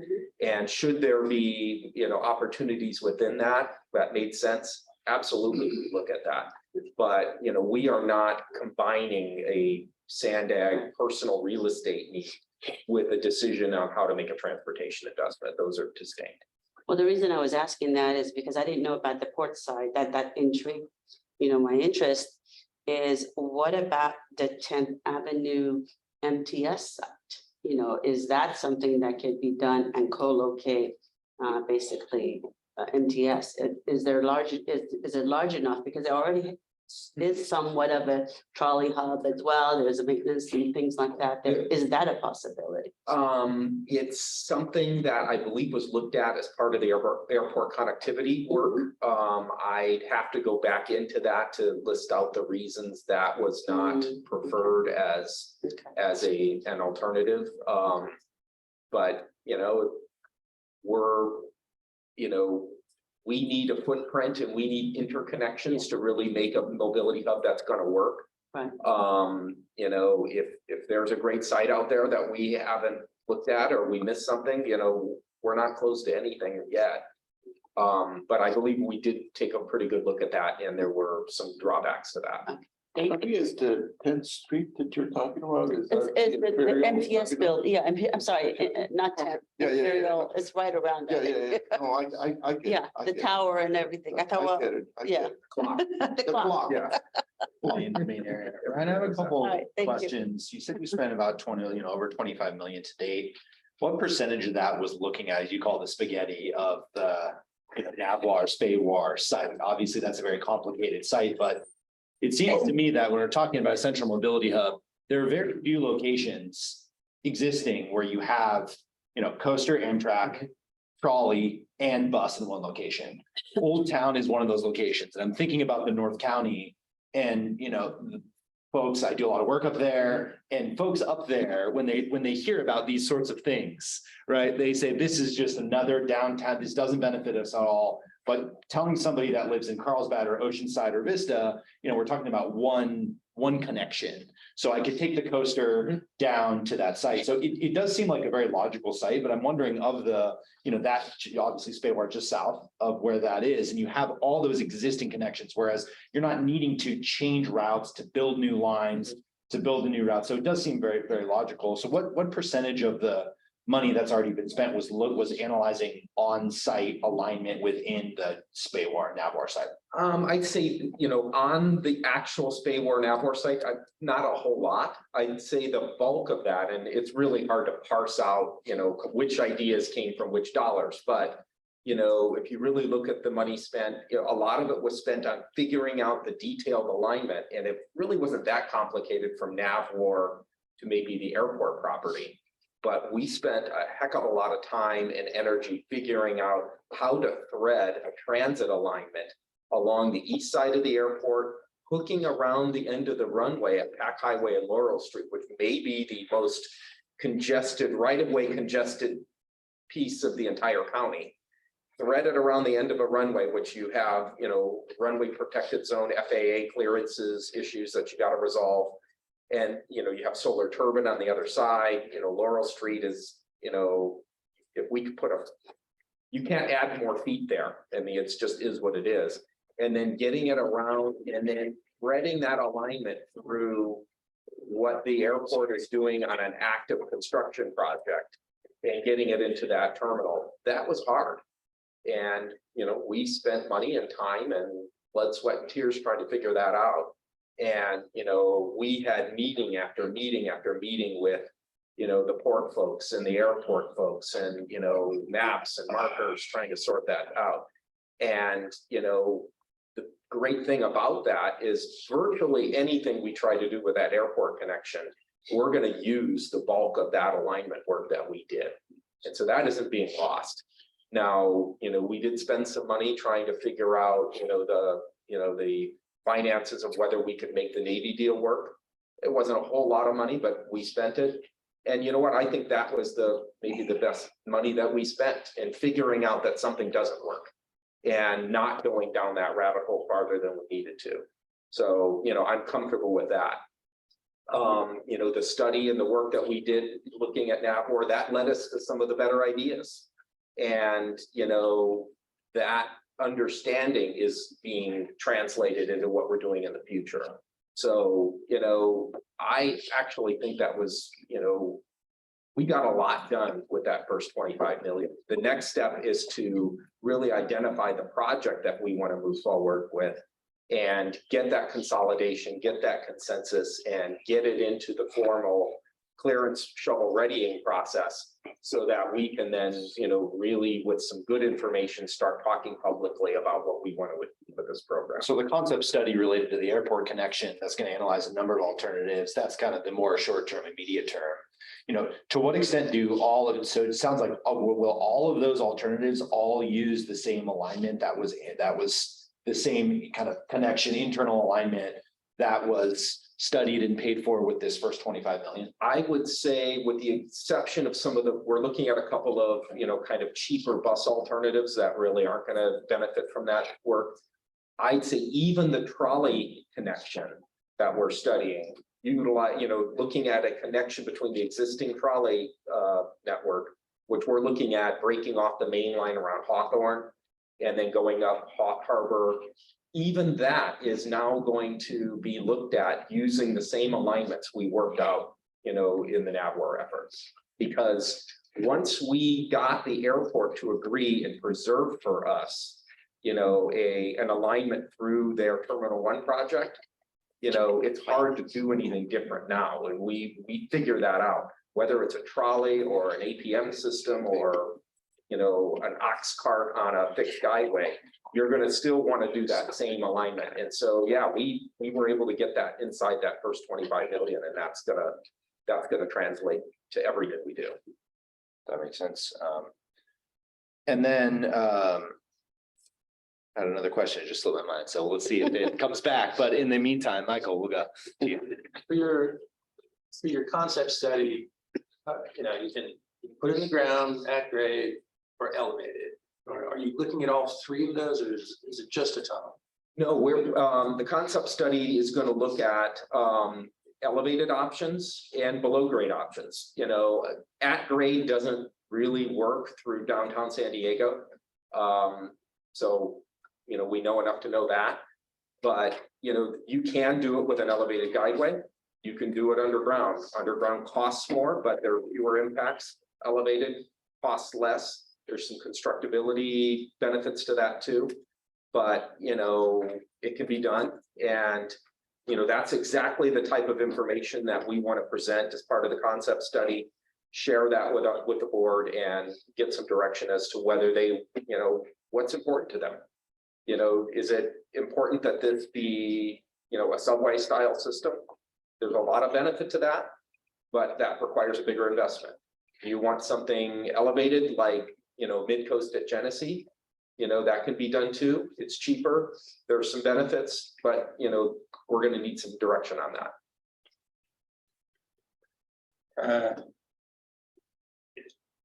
So presumably you have some terminus now that will lead you down to some hub where is it? It begins at the airport site and it wraps around to the southerly end. And where does the study of the line end today? Sure. So, obviously there's the airport preserve for us, an area in between terminals 1 and 2, which they call the transit ready area inside their Terminal 1 plan. So we know about that. We're looking at alignments that would go south along the west side of the airport, and then would either go, could either go down Harbor back to Pack Highway or go all the way to Pack Highway at Laurel and then stretch south, elevated, or, well, if you're going Laurel and Pack Highway, you have to be subsurface just because of the FAA regulations. But if you go above ground, you could go around Solar to Pack Highway and then down. So that's one option. And then, going to the north, there's the potential to connect the car rental facility, which is also where the airport employee parking is, and then put a transit facility on the port site. Also, that could be a good place for a maintenance facility for whatever transit vehicles we may need. And that likely would be above grade until it got close to the end of the runway where you have to go cut and cover and get underground.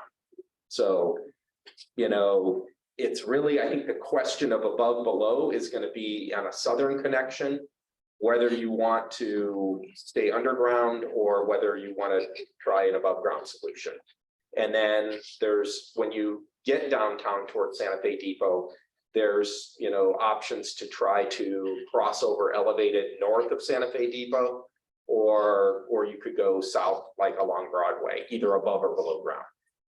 And then, you can pick where the hub goes. So we're pretty confident right up to that southwest corner of the airport.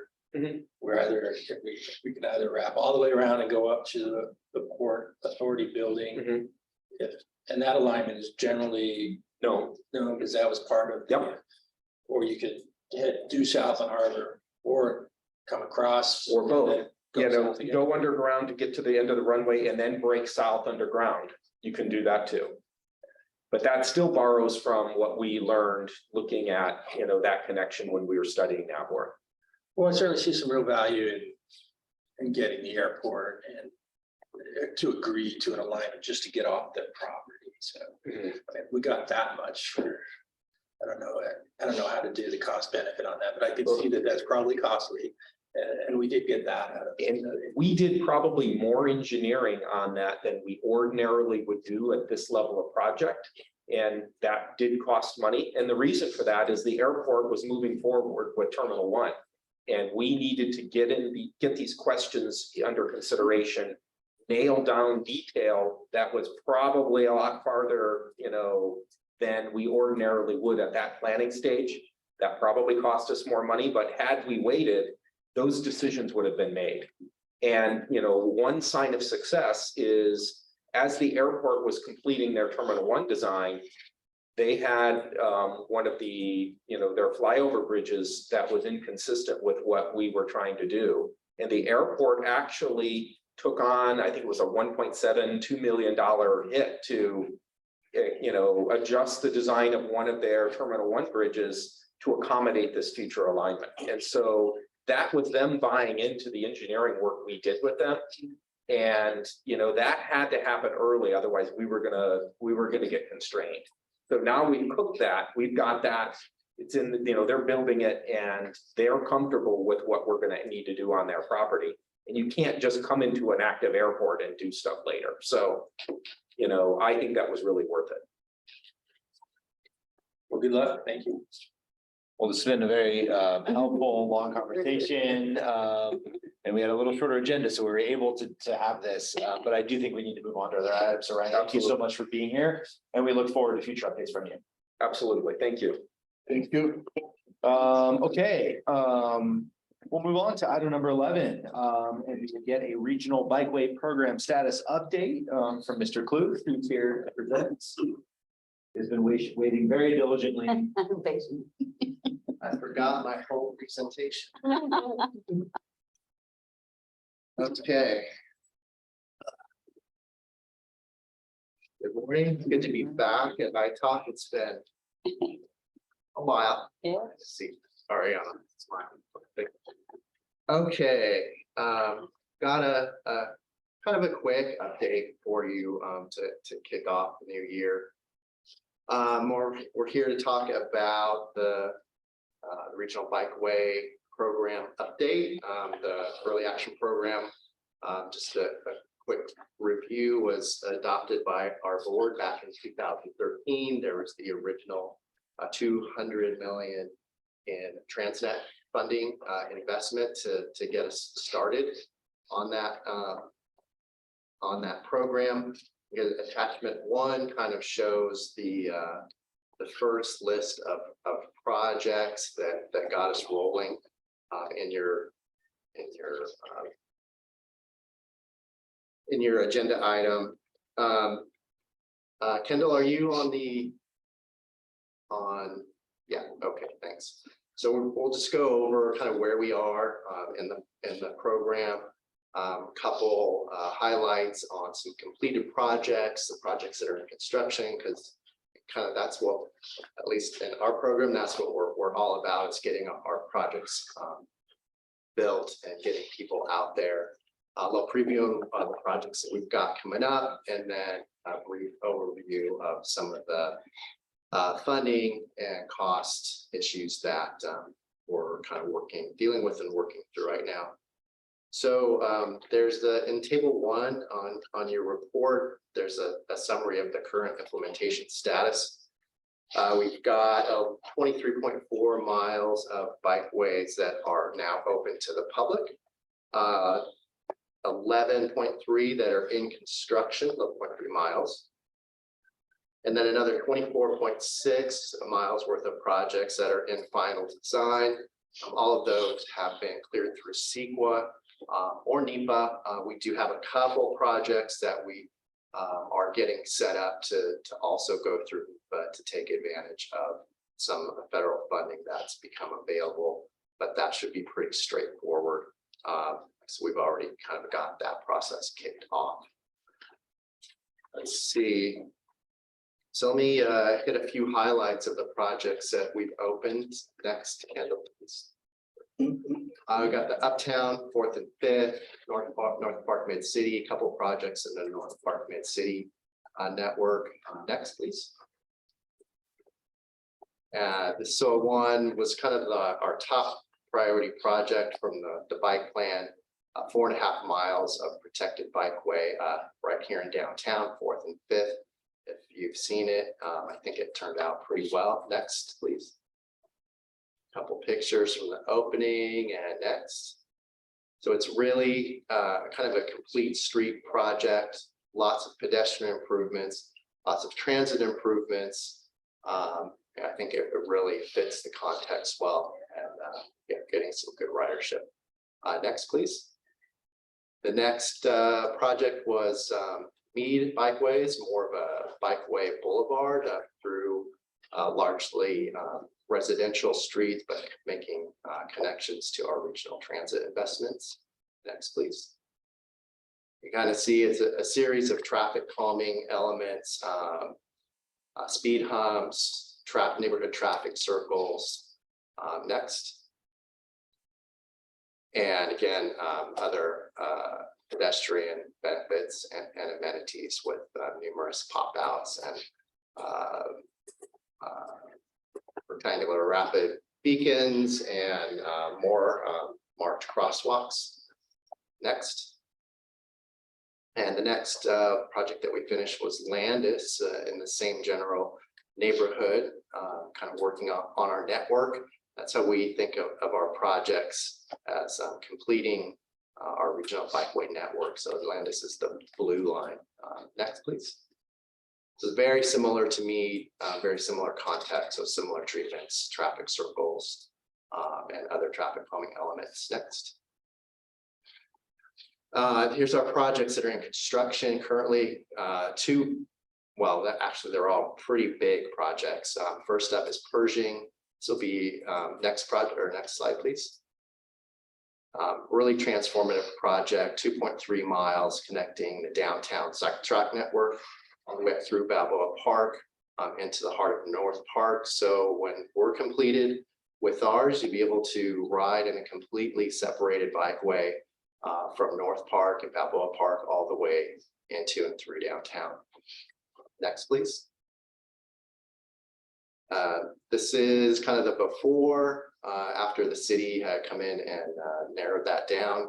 Similar, actually, this is the design from our project. The city was able to use on a temporary basis to do a road diet and interim. Next, please. And then our current, this is the ultimate configuration, completely separated bikeway. It's in the park. We're able to integrate a fair amount of landscaping, new sidewalk and new walking running path, pretty much all the way through the entire length of the project. Narrowing that down to 2 travel lanes for the bulk of Pershing. Right now, it was interesting during the course of the project, we discovered the history of Pershing, and it was actually a highway, meant to be a highway extension connecting up from the 5 over to Fairmount. So kind of glad that happened. Thanks to my French Caltrans. But anyway, so that was kind of overbuilt, and that allowed us kind of a good opportunity to convert this into more of a park, much more of a park-like setting. And next slide, please. And here's in construction afterward. You can see the bikeway, everything sort of starting to come together. Next slide. And then the other big feature is it's a very confusing triangular intersection. Right now, we're going to be putting a roundabout in. Next slide. So that'll be the ultimate configuration. Bikeway and pedestrian way completely separated. We're also adding 5 new pedestrian protective pedestrian crossings in that 2-mile range, where as before there were none. So that's a great connection from the neighborhood into the park and back and forth. And the next slide. And here's the roundabout in construction. So we had to level up the terrain there to make a proper roundabout design and function. They're about halfway done. Constructing the roundabout is kind of being done in sort of a 2-phase process. And the next big project is really one of the last big pieces, the last big piece of the Bayshore Bikeway that Sandag will be constructing. The other larger pieces, thankfully, are being constructed by the City of National City. They got a large grant, and then the City of Chula Vista with their Bayfront project will be completing the other big section of Bayshore Bikeway. So this is a little over 2 miles connecting from on the south down at 32nd Street, where we finished another project a couple of years ago, up through Barrio Logan, and then connecting at Park, and then back around the convention center. So this one's currently in construction. We had our groundbreaking earlier this year. And then next slide. This is the current condition. Next slide. And then ultimately a 2-way class 1 bikeway for people walking and riding that entire length, consistent with the rest of the Bayshore Bikeway around San Diego Bay. Next slide. And then our next project, which we're just getting started, we haven't even had the groundbreaking yet. That should be coming in, I think, next month. Border to Bayshore, so literally from the border, connecting up to the southern piece, the southern point of the Bayshore Bikeway. A little over 6 miles, like 6.5 miles, going to all different kinds of context. So it's almost every kind of bikeway type will be in here. So we're excited to get started on that one. Next slide. And then coming up, we've got a number of projects that will be going into construction this year. The first 3 up are Imperial, Uptown Bikeways, Eastern Hillcrest. That will complete a big part of our Uptown Bikeways network, intersecting with 4th and 5th that you just saw, and then also making connections to the other parts of the network, Georgia Meade, Landis. So I'm super excited about that one. And then the next big chunk of the Inland Rail Trail in Vista will also be going out to bid this fiscal year. And then after that, a couple grant-funded projects to complete the North Park Mid-City part of our network, the Orange Bikeway, and then also University Bikeway later this year, maybe early next year. And then next up, please. I have my glasses on. Gotta get in. So our other projects that are, all of these projects are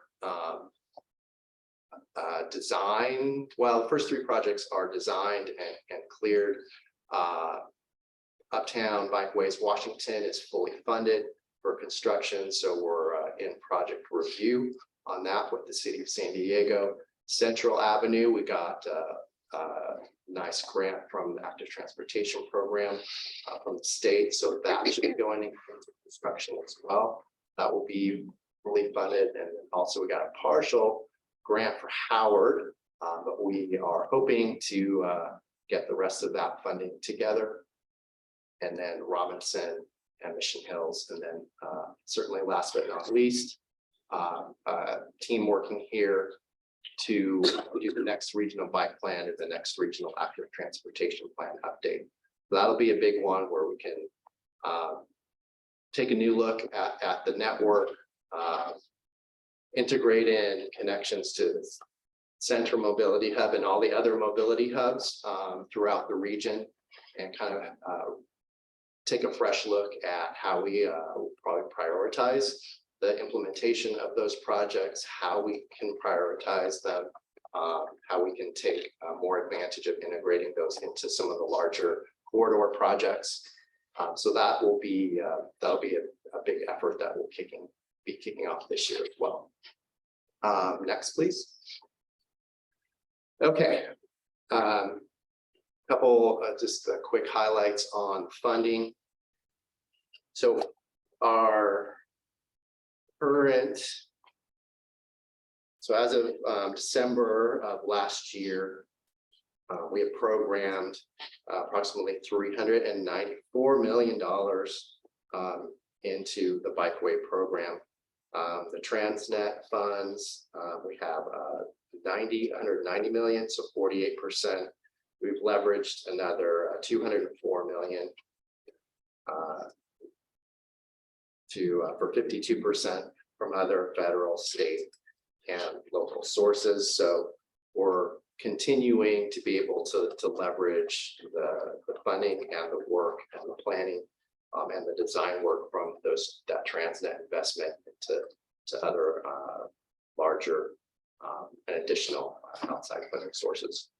So to date, we've spent approximately $219 million to get the projects that we're working on either completed or to the phase that we have.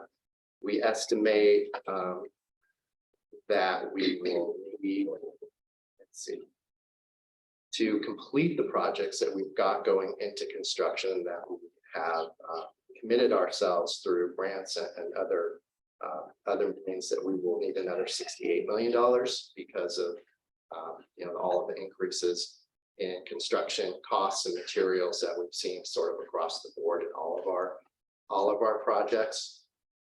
So to get to that 68 million, we took a look at our latest bids that came in and other general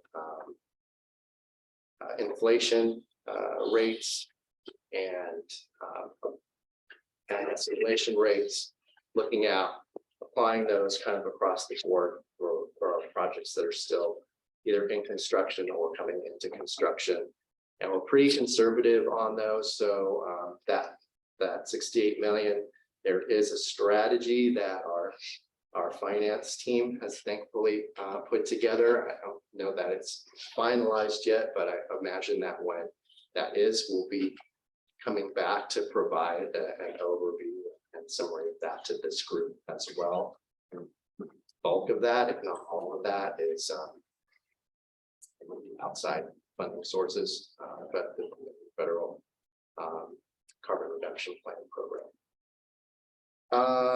Another item that I think is attachment 2 in your report is the project crosswalk, which we've added a number of pieces of information that were requested before. Sorry, my computer phone. So that kind of helps us, and folks wanting to kind of figure out from the original early action program to where we stand now, those projects that are shown in attachment 1. In planning, it was good for us to plan kind of big chunks of that together. It helped people really see how it would all work, how it was all connected, and it wasn't just like a project here and a project there. So that was a big benefit to us to plan those in 12 or 13 mile chunks. But when it came to implementation, we found that, well, that's a lot of bikeway to implement at once. So we kind of had to break those down depending on size, connectivity, opportunity, to more manageable pieces. So the crosswalk kind of helps us figure out and make sure that the projects in the original EAP are accounted for, what their status is, when they're supposed to start, when they actually started or have completed. Excuse me. And then also we have our costs, current costs through the fiscal year on that. So That was something that was requested through, partially through the ITALC audit. I think that was from 2018. And some comments from this group last time or the time before we were here. So not going to go into any details on that, but I'm happy to answer any questions on any of the material or the attachments that we have today. Thank you so much, Mr. Kluth, for your presentation. Madam Clerk, do we have any public comments on this item? There are no public comments, Chair. Thank you. So we'll bring it back to committee members. Questions, comments for Mr. Kluth? Yes. Oh, thank you for the presentations. Very good. It's nice to see the progress being made and we were finally moving forward. Yes, we are.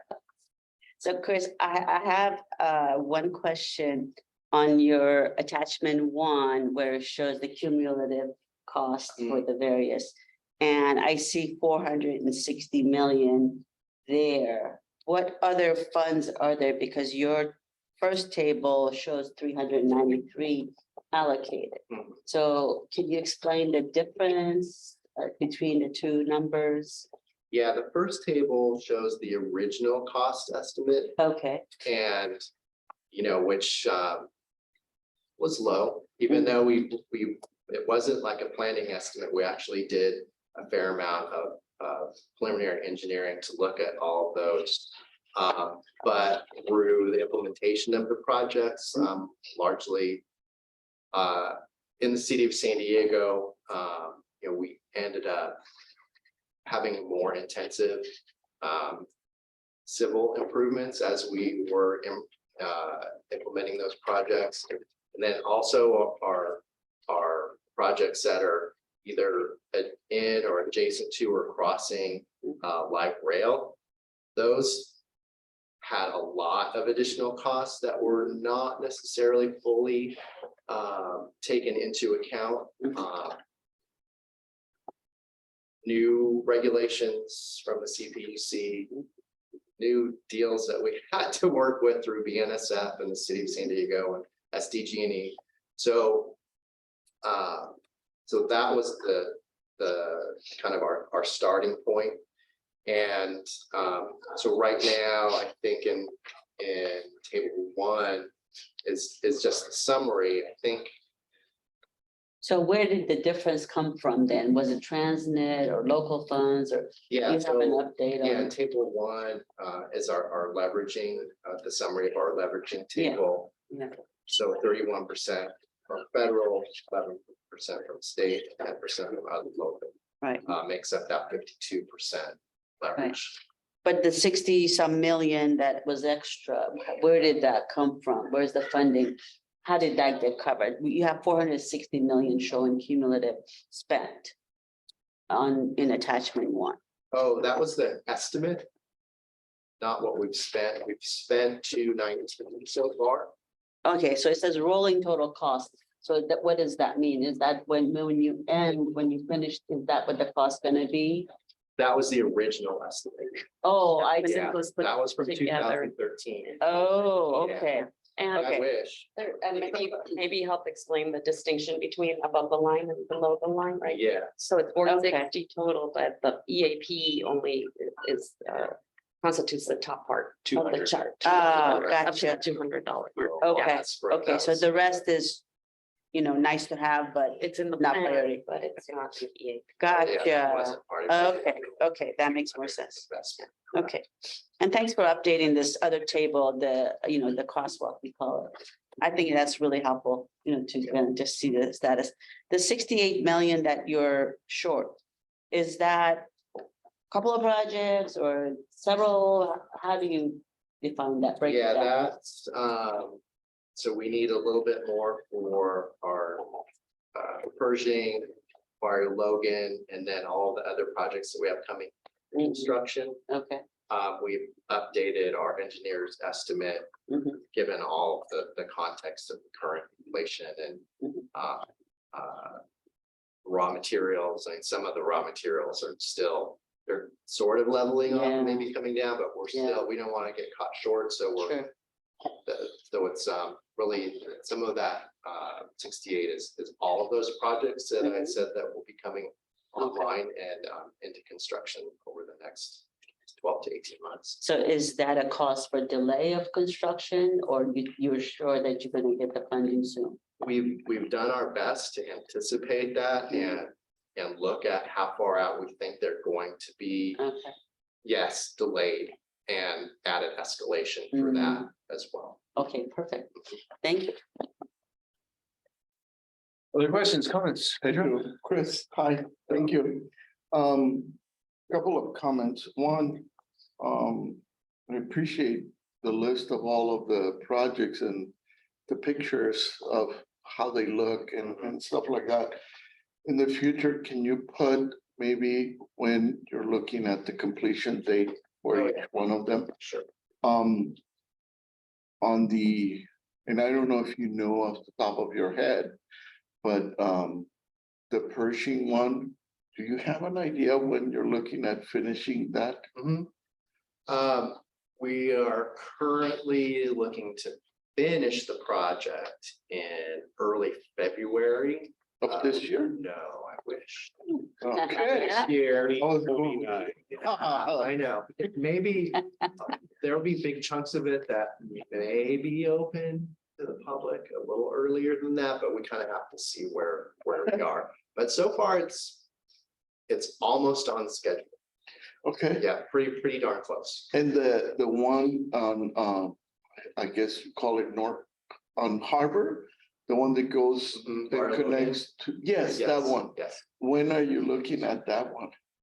That is also, that one we're about 18 to 20 months out. We have a conflict with a project City of San Diego has started, however, that overlaps. That's a long story. So we may have a bit more of a delay on that. We'll try and construct as much of the rest of it as we can. We're continuing to work with the city to look for opportunities to get in there and construct in their project area if we can. But right now we're kind of trying to figure out what might happen if we can't. But that was the one that had some safety issues, wasn't it? The accidents? Yes, I will say that was unrelated to our construction. It was in the footprint area, but obviously unfortunate. And yes, there was a request from the community, the Bike Coalition, that we took to our transportation committee for some direction, and we did figure out a way to provide protected bikeways through the construction zone. Yeah, I remember Yes. that. And last but not least, maybe not last. How are it's like the one on University and whatnot. There was a lot of criticism by the public at one point in time that they were taking away a lot of parking spaces. And I don't know if they were related to these projects or they were city initiated projects. You're going kind of in the Wayback Machine. Yeah. Yeah. So yes, there was controversy and we did leave a portion in the middle. The city has come back and implemented buffered bike lanes for a part of that. Yeah. And then also some additional parking has been found on some side streets. The Uptown community has, or parking district has done a study to have more effective parking management in the area, which kind of was a long time in coming. So, and just, I think seeing some of the other projects, seeing that some of the parklets and things that were built during the pandemic, okay, a few spots here and there, everything still works, right? And it's about getting more people there, not necessarily more cars. So I think things are slowly coming along with that. Our Eastern Hillcrest project, because of reconfiguration on Normal Street, we're actually ending up overall with a surplus. I shouldn't say that's not the right word. With more parking spaces than are there today. Yes. And this is my last question. At what point in time, and I don't know when that time is adequate, but are you looking at whether or not the investment of, $400 million is actually driving bike usage up? And that, are you monitoring the usage, and do you have that information? We do have a monitoring and evaluation program, which Josh Clark, who's online, is managing. And so we have a schedule for all of our projects to collect before and after data. Great. And also when we're collecting that after data, at least some or a lot of that will be collected through video. So we can strategically place the video cameras to also observe behavior in certain kinds of like at traffic circles or busy intersections or heavy right or left-hand turns to see how the design of the improvement there has affected bike, pedestrian, and car behavior. So given that our projects didn't necessarily aren't completed on a linear, they've all kind of come in a big wave at the end.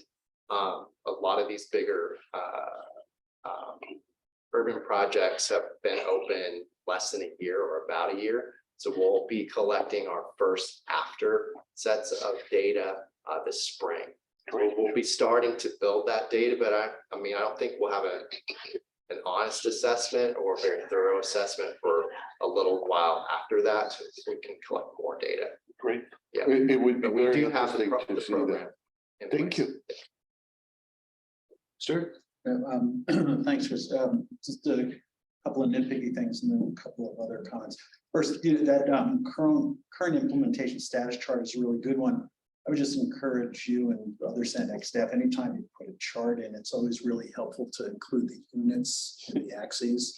When I first look at this, I mean, you mentioned in your verbal presentation that these are miles. I was trying to figure out, are these miles, percentages, dollars, or whatever. So always a good thing just to include units whenever you have a chart. Then in what I think might be called attachment 2, I'm not 100% sure. It would be really helpful to the reader if the column headings could be carried over to the subsequent pages, because once you get past page 1, I was sort of like. I was gonna tell him in private. I'm sorry, you already made that comment. No, I said I was gonna tell him in private. Well, the It's column, hard to see. Yeah, the Yeah, column follow. headings are only showing up. Yeah, there's no. Sort of made it tough to PDF printing. do that. Yeah, that attachment 1 is really helpful. Appreciate that. But the one thing I think would be go in that direction that would be even more helpful is to sort of do a version of something as clean and as succinct as that current implementation status, but which portrays the targeted completion dates in the aggregate, right? Because and we all know there's been a certain amount of publicity around the speed of which this program has progressed. Right now it looks like in sort of 10 years since the authorization, we've had something less than a third of the miles are open to the public. And so people are still wondering, I mean, you were in the business of being construction, might know this, but as just a random guy, I have no idea whether something in construction is going to come online in a year or 10 years, and something in final design, I have no idea whether that's 2 years away or 15 years away. Sure. So I think giving some transparency to, just very similar to this implementation status, but showing, miles expected to be delivered in which number of years would be really helpful. And then the other thing about the 68 million, I think, that's something also where if things are getting pushed out because, funding is currently unidentified, you just have to be forthcoming and let people know that, hey, this is the reality of it. And so I think that chart that actually shows expected completion times, maybe people would be uncomfortable because some of those completion times are getting pushed out and it's going to create some feedback. But I think being transparent with people really would be the best policy, because right now it's a little bit hard to know. The final comment I'd make on that is, in past discussions about the completion percentage, we'd heard that the city of San Diego's development process had been a big roadblock, and that there were a lot of miles that were being held up because the city of San Diego was really taking a long time, doing that development process. I'm curious if, just in a broad sense, if you can give us some perspective as to whether that roadblock has been penetrated, and that you're getting the kind of progress out of the city that had been foreseen. Because I think it may go back to, some of you may remember, before the pandemic, we actually had representatives from the city come and talk about it, and they were making it sound like, oh yeah, we got this sorted out. We're going to be just ripping through all these, as fast as you can imagine. So has there been much progress on those city projects as well? I'd say there's progress, but we've still experienced delays. Okay. More than we anticipated. Well, maybe that's something, because does anybody else remember that they were kind of like promising that, by April, we're going to have this all sorted out. And then didn't the mayor provide some input and, I guess, kind of make some commitment that this was going to get done? Mayor Gloria, I remember that conversation. Yeah, I don't remember that as much as I know that the department responsible for development projects, the acronym I always forget, was going through some, updating of its processes or whatever. But that was supposed to have been completed some time ago. Maybe we could consider just having a revisit. Yeah, so I mean, I'll say that when we started the program, we went through for project review, we went through the Development Services Department, DSD. Right, that's the one. Yeah, DSD. So that was a challenge for them, because these weren't necessarily the kinds of projects that they were used to reviewing. Right, they said this is the first time we're doing this. It's going to take a long, because there are a lot of constituents, parking, all these people that we have. But they did, and some of you may remember, I can see it in my head so clearly, we had a call where representatives of the city said, they were like, yes, we're on the cusp of getting this. So we do have all of our projects out of DSD. Oh, okay. So yay. However, we still had more projects coming through in the city of San Diego. So we got started in a new process through engineering and capital projects, to where our project got treated like a city capital improvement project. So there's pluses and minuses to that. Well, I can just say that there are pluses and minuses. I think we're continuing to work through that and make the process smoother. But yeah, we're continuing to work on it. So I guess what is it we can do? Is there another, like you said, can we have the city back in here and talk about what are the delays? Why is this happening? The city is scheduled to come either next month or March, okay. so they'll be For here. this particular topic or something else? Yeah, it's their Okay. annual update. Oh, okay. In the past, we did have them focus on the bike program That's specifically. why, I I was think, wondering. in addition to their usual update. The presentation would include their capital projects director of capital projects. The city would be coming, so Okay. that individual would have purview over Okay. Yeah, it'd just be nice to know what the delay, what the issues are. Is it lack of staff, or is it just, you know, again, they're not familiar with this type of, you know, what are the issues? One of the bigger challenges is that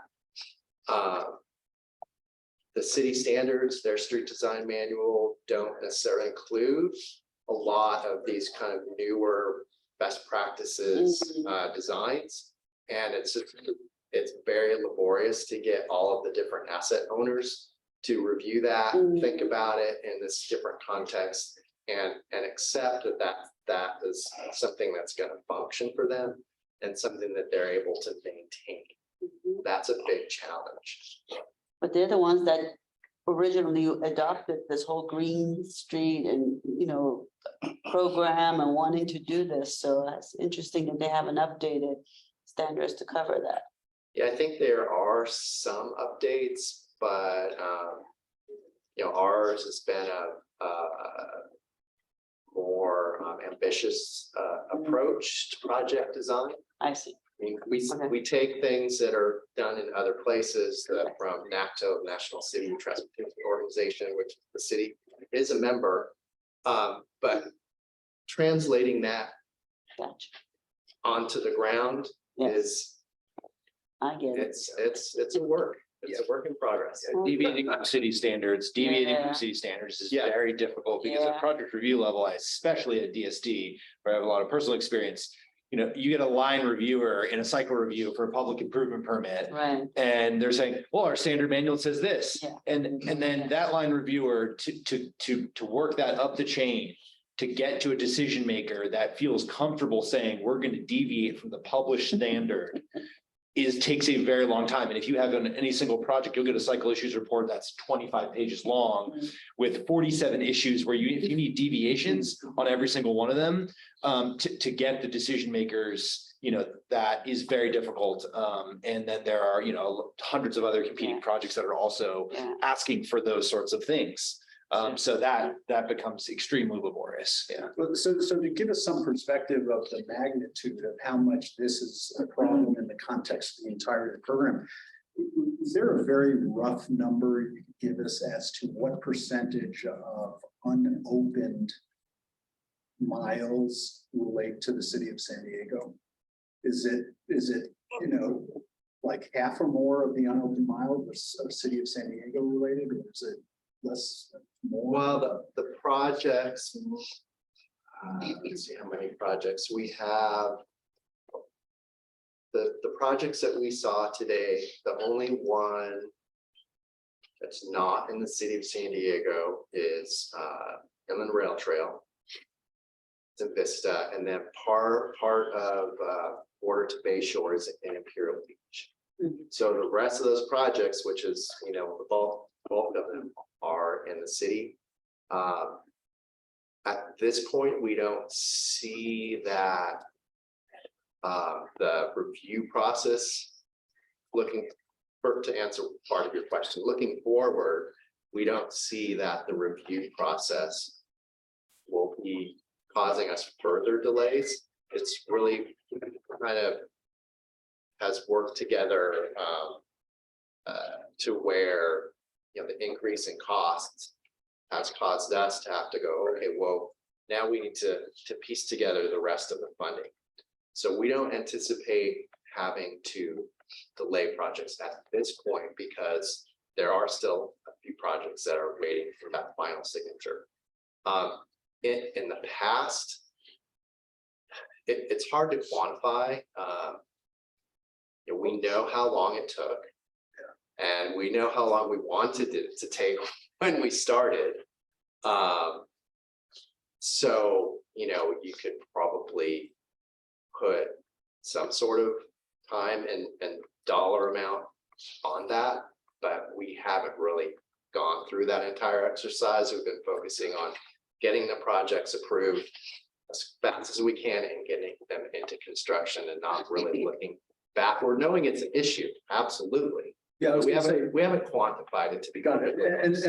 And I understand completely, you know, where your priorities lie, but I think there's also a, you know, a public communication aspect to this that, I'm sure folks are familiar with. I would just encourage you to try to do it again. Just the one very last thing.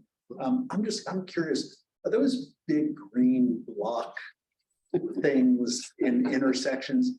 Is that like an international standard, or I have to say, just as a motorist, as I, came upon those things, I'm like, what in the world is it? And I was confused. I was like, am I supposed to do something? Am I supposed to go there? Am I supposed to avoid it? So I'm just curious. Maybe it's just me. But do we have any real world feedback to say that these are generally recognized and people know how to deal with them? Or might it be helpful to actually put little bike icons in there so people know that these are supposed to be bike lanes? Yes, that's that very interesting comment, the last one. I think a lot of people would say yes. So to back up, the concept of that conflict paint comes, that's kind of grew out of an international best practice. Okay. And so that came to the United States, 20 years ago, and we all experimented with different colors. And then finally, about, I could probably get the time wrong, 8 years ago, give or take, the FHWA said, no, this is the color you're going to use. This is the conflict paint. Can't use red, can't use blue, can't use this, that, the other. So it is an actual FHWA standard. Thankfully, it went through the experimentation process and all of that. But do people know what it means? Yeah, good point. Probably not. Does it cause you to go, is that maybe sit down? If that's the case, then at least we're doing something. But yes, there's noticed it, Stuart. There is a public education component of this that really, we can do stuff at the local level, which we have a program that will be further developed in the next year or so for that. It's more specific to our projects and implementation. But it's also kind of running behind at the state and federal level as well, because you all know how long it takes for the standards and everything to catch up and get dispersed. So the practice is a little bit ahead of the practical information that's out there to people. Yeah. Education is. Because I don't think it's in the DMV. Yeah, Probably not. I don't think it is. At least the new drivers would learn, but it's not, I don't think it's there. Yeah. Okay. Well, thank you. Chris, I have one question, which is, you stated in the staff report, you had expected a certain number of projects to be in construction within 18 months. Does that time frame take into account the potential need to secure additional funding?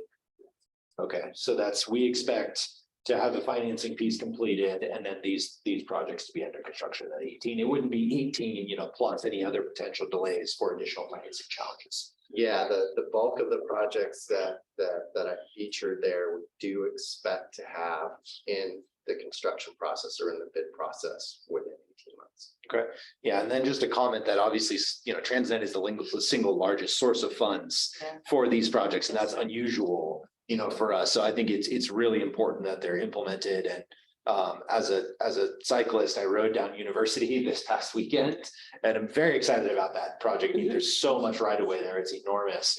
Not only is the condition of the street poor, but it also connects into a lot of other city bikeway projects, even to the east of there, to 70th Street into La Mesa, which is really nice. So I'm excited to see that move forward, and I hope that it does. Yep. Well, just a quick question on the city's participation in our meeting in a month. The last time we talked about the bike plan checking process took the whole meeting. So let's think about that. Maybe we just ask them to describe one project and its process really briefly so we can talk about other things. And I also think we kind of got a very nice formal response, like we're doing our best. I don't think we got a whole lot of real information out of it. Just kind of polite, said they're going to work on it. And I don't want to do that again. So maybe we just ask them about one specific project that might be going well and say, can you explain the plan review process? I think we might get a little bit more information that way. And we might be able to keep that portion of the meeting to a few minutes. It's huge to go through capital improvement and engineering. Yeah. They own the Yeah. road ultimately, so it's easier for them to make Totally. decisions about deviation. And you only have to compete with their projects in plan change. You have to compete with every developer project. So it's just more work.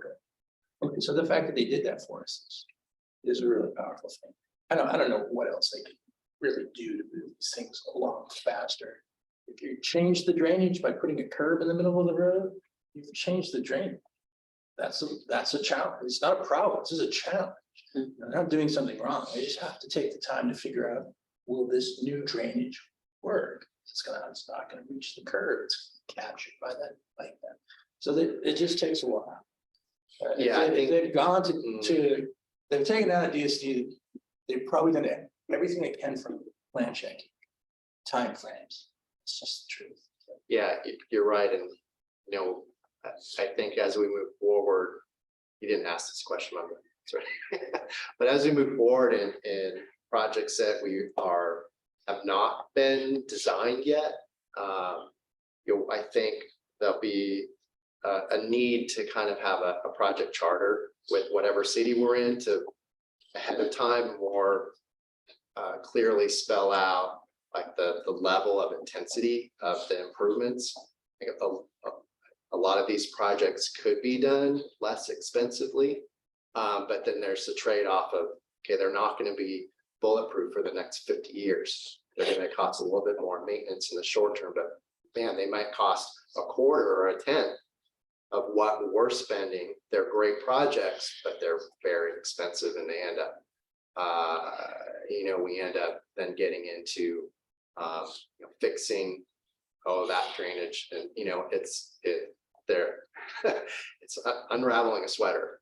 So you want to make it right, you want to make it safe, but this program, I think, needs to right size our implementation strategy, and I think we'll hopefully be able to have a robust conversation around that with the regional active transportation plan update and the implementation of that. It's a very important point, Chris. I appreciate you saying that, because often in the private sector, we enter into memorandum of understanding with a jurisdiction like in San Diego, and we'll implement a cost cap on a project. For example, a public park, currently working on 3 new park construction projects in the city of San Diego, and there is an aggregate cap on cost. So that the developer, it's totally privately funded. And I see no reason why you couldn't do that with the bike project, to go into the city and say, here's the bucket of money we have for this project. The improvements, now we need to figure out how to make everything work within this framework. And once you set that limit, it's extremely helpful in getting staff to understand there's some absolute must-have items, and then there are wish list items that come in to say, well, this isn't our money. We can take this off our books and reduce our potential outlay on these improvements that we would otherwise have to do, which allows us to move other monies around. So, I would encourage you to talk to the city. If they do that on private projects, I would see no reason why they couldn't do it on a public project as well. Okay, seeing no other comments, thank you. Thank you, Chris, for that excellent presentation and update. And that concludes all our report items. Item 12, our future meeting schedule. Our next regular iTalk meeting is scheduled for Wednesday, February 8th at 9:30 a.m. as always. And with that, we have a comment. Oh, Pedro has a comment. I'm sorry, really quick. When the city does come, can we ask them?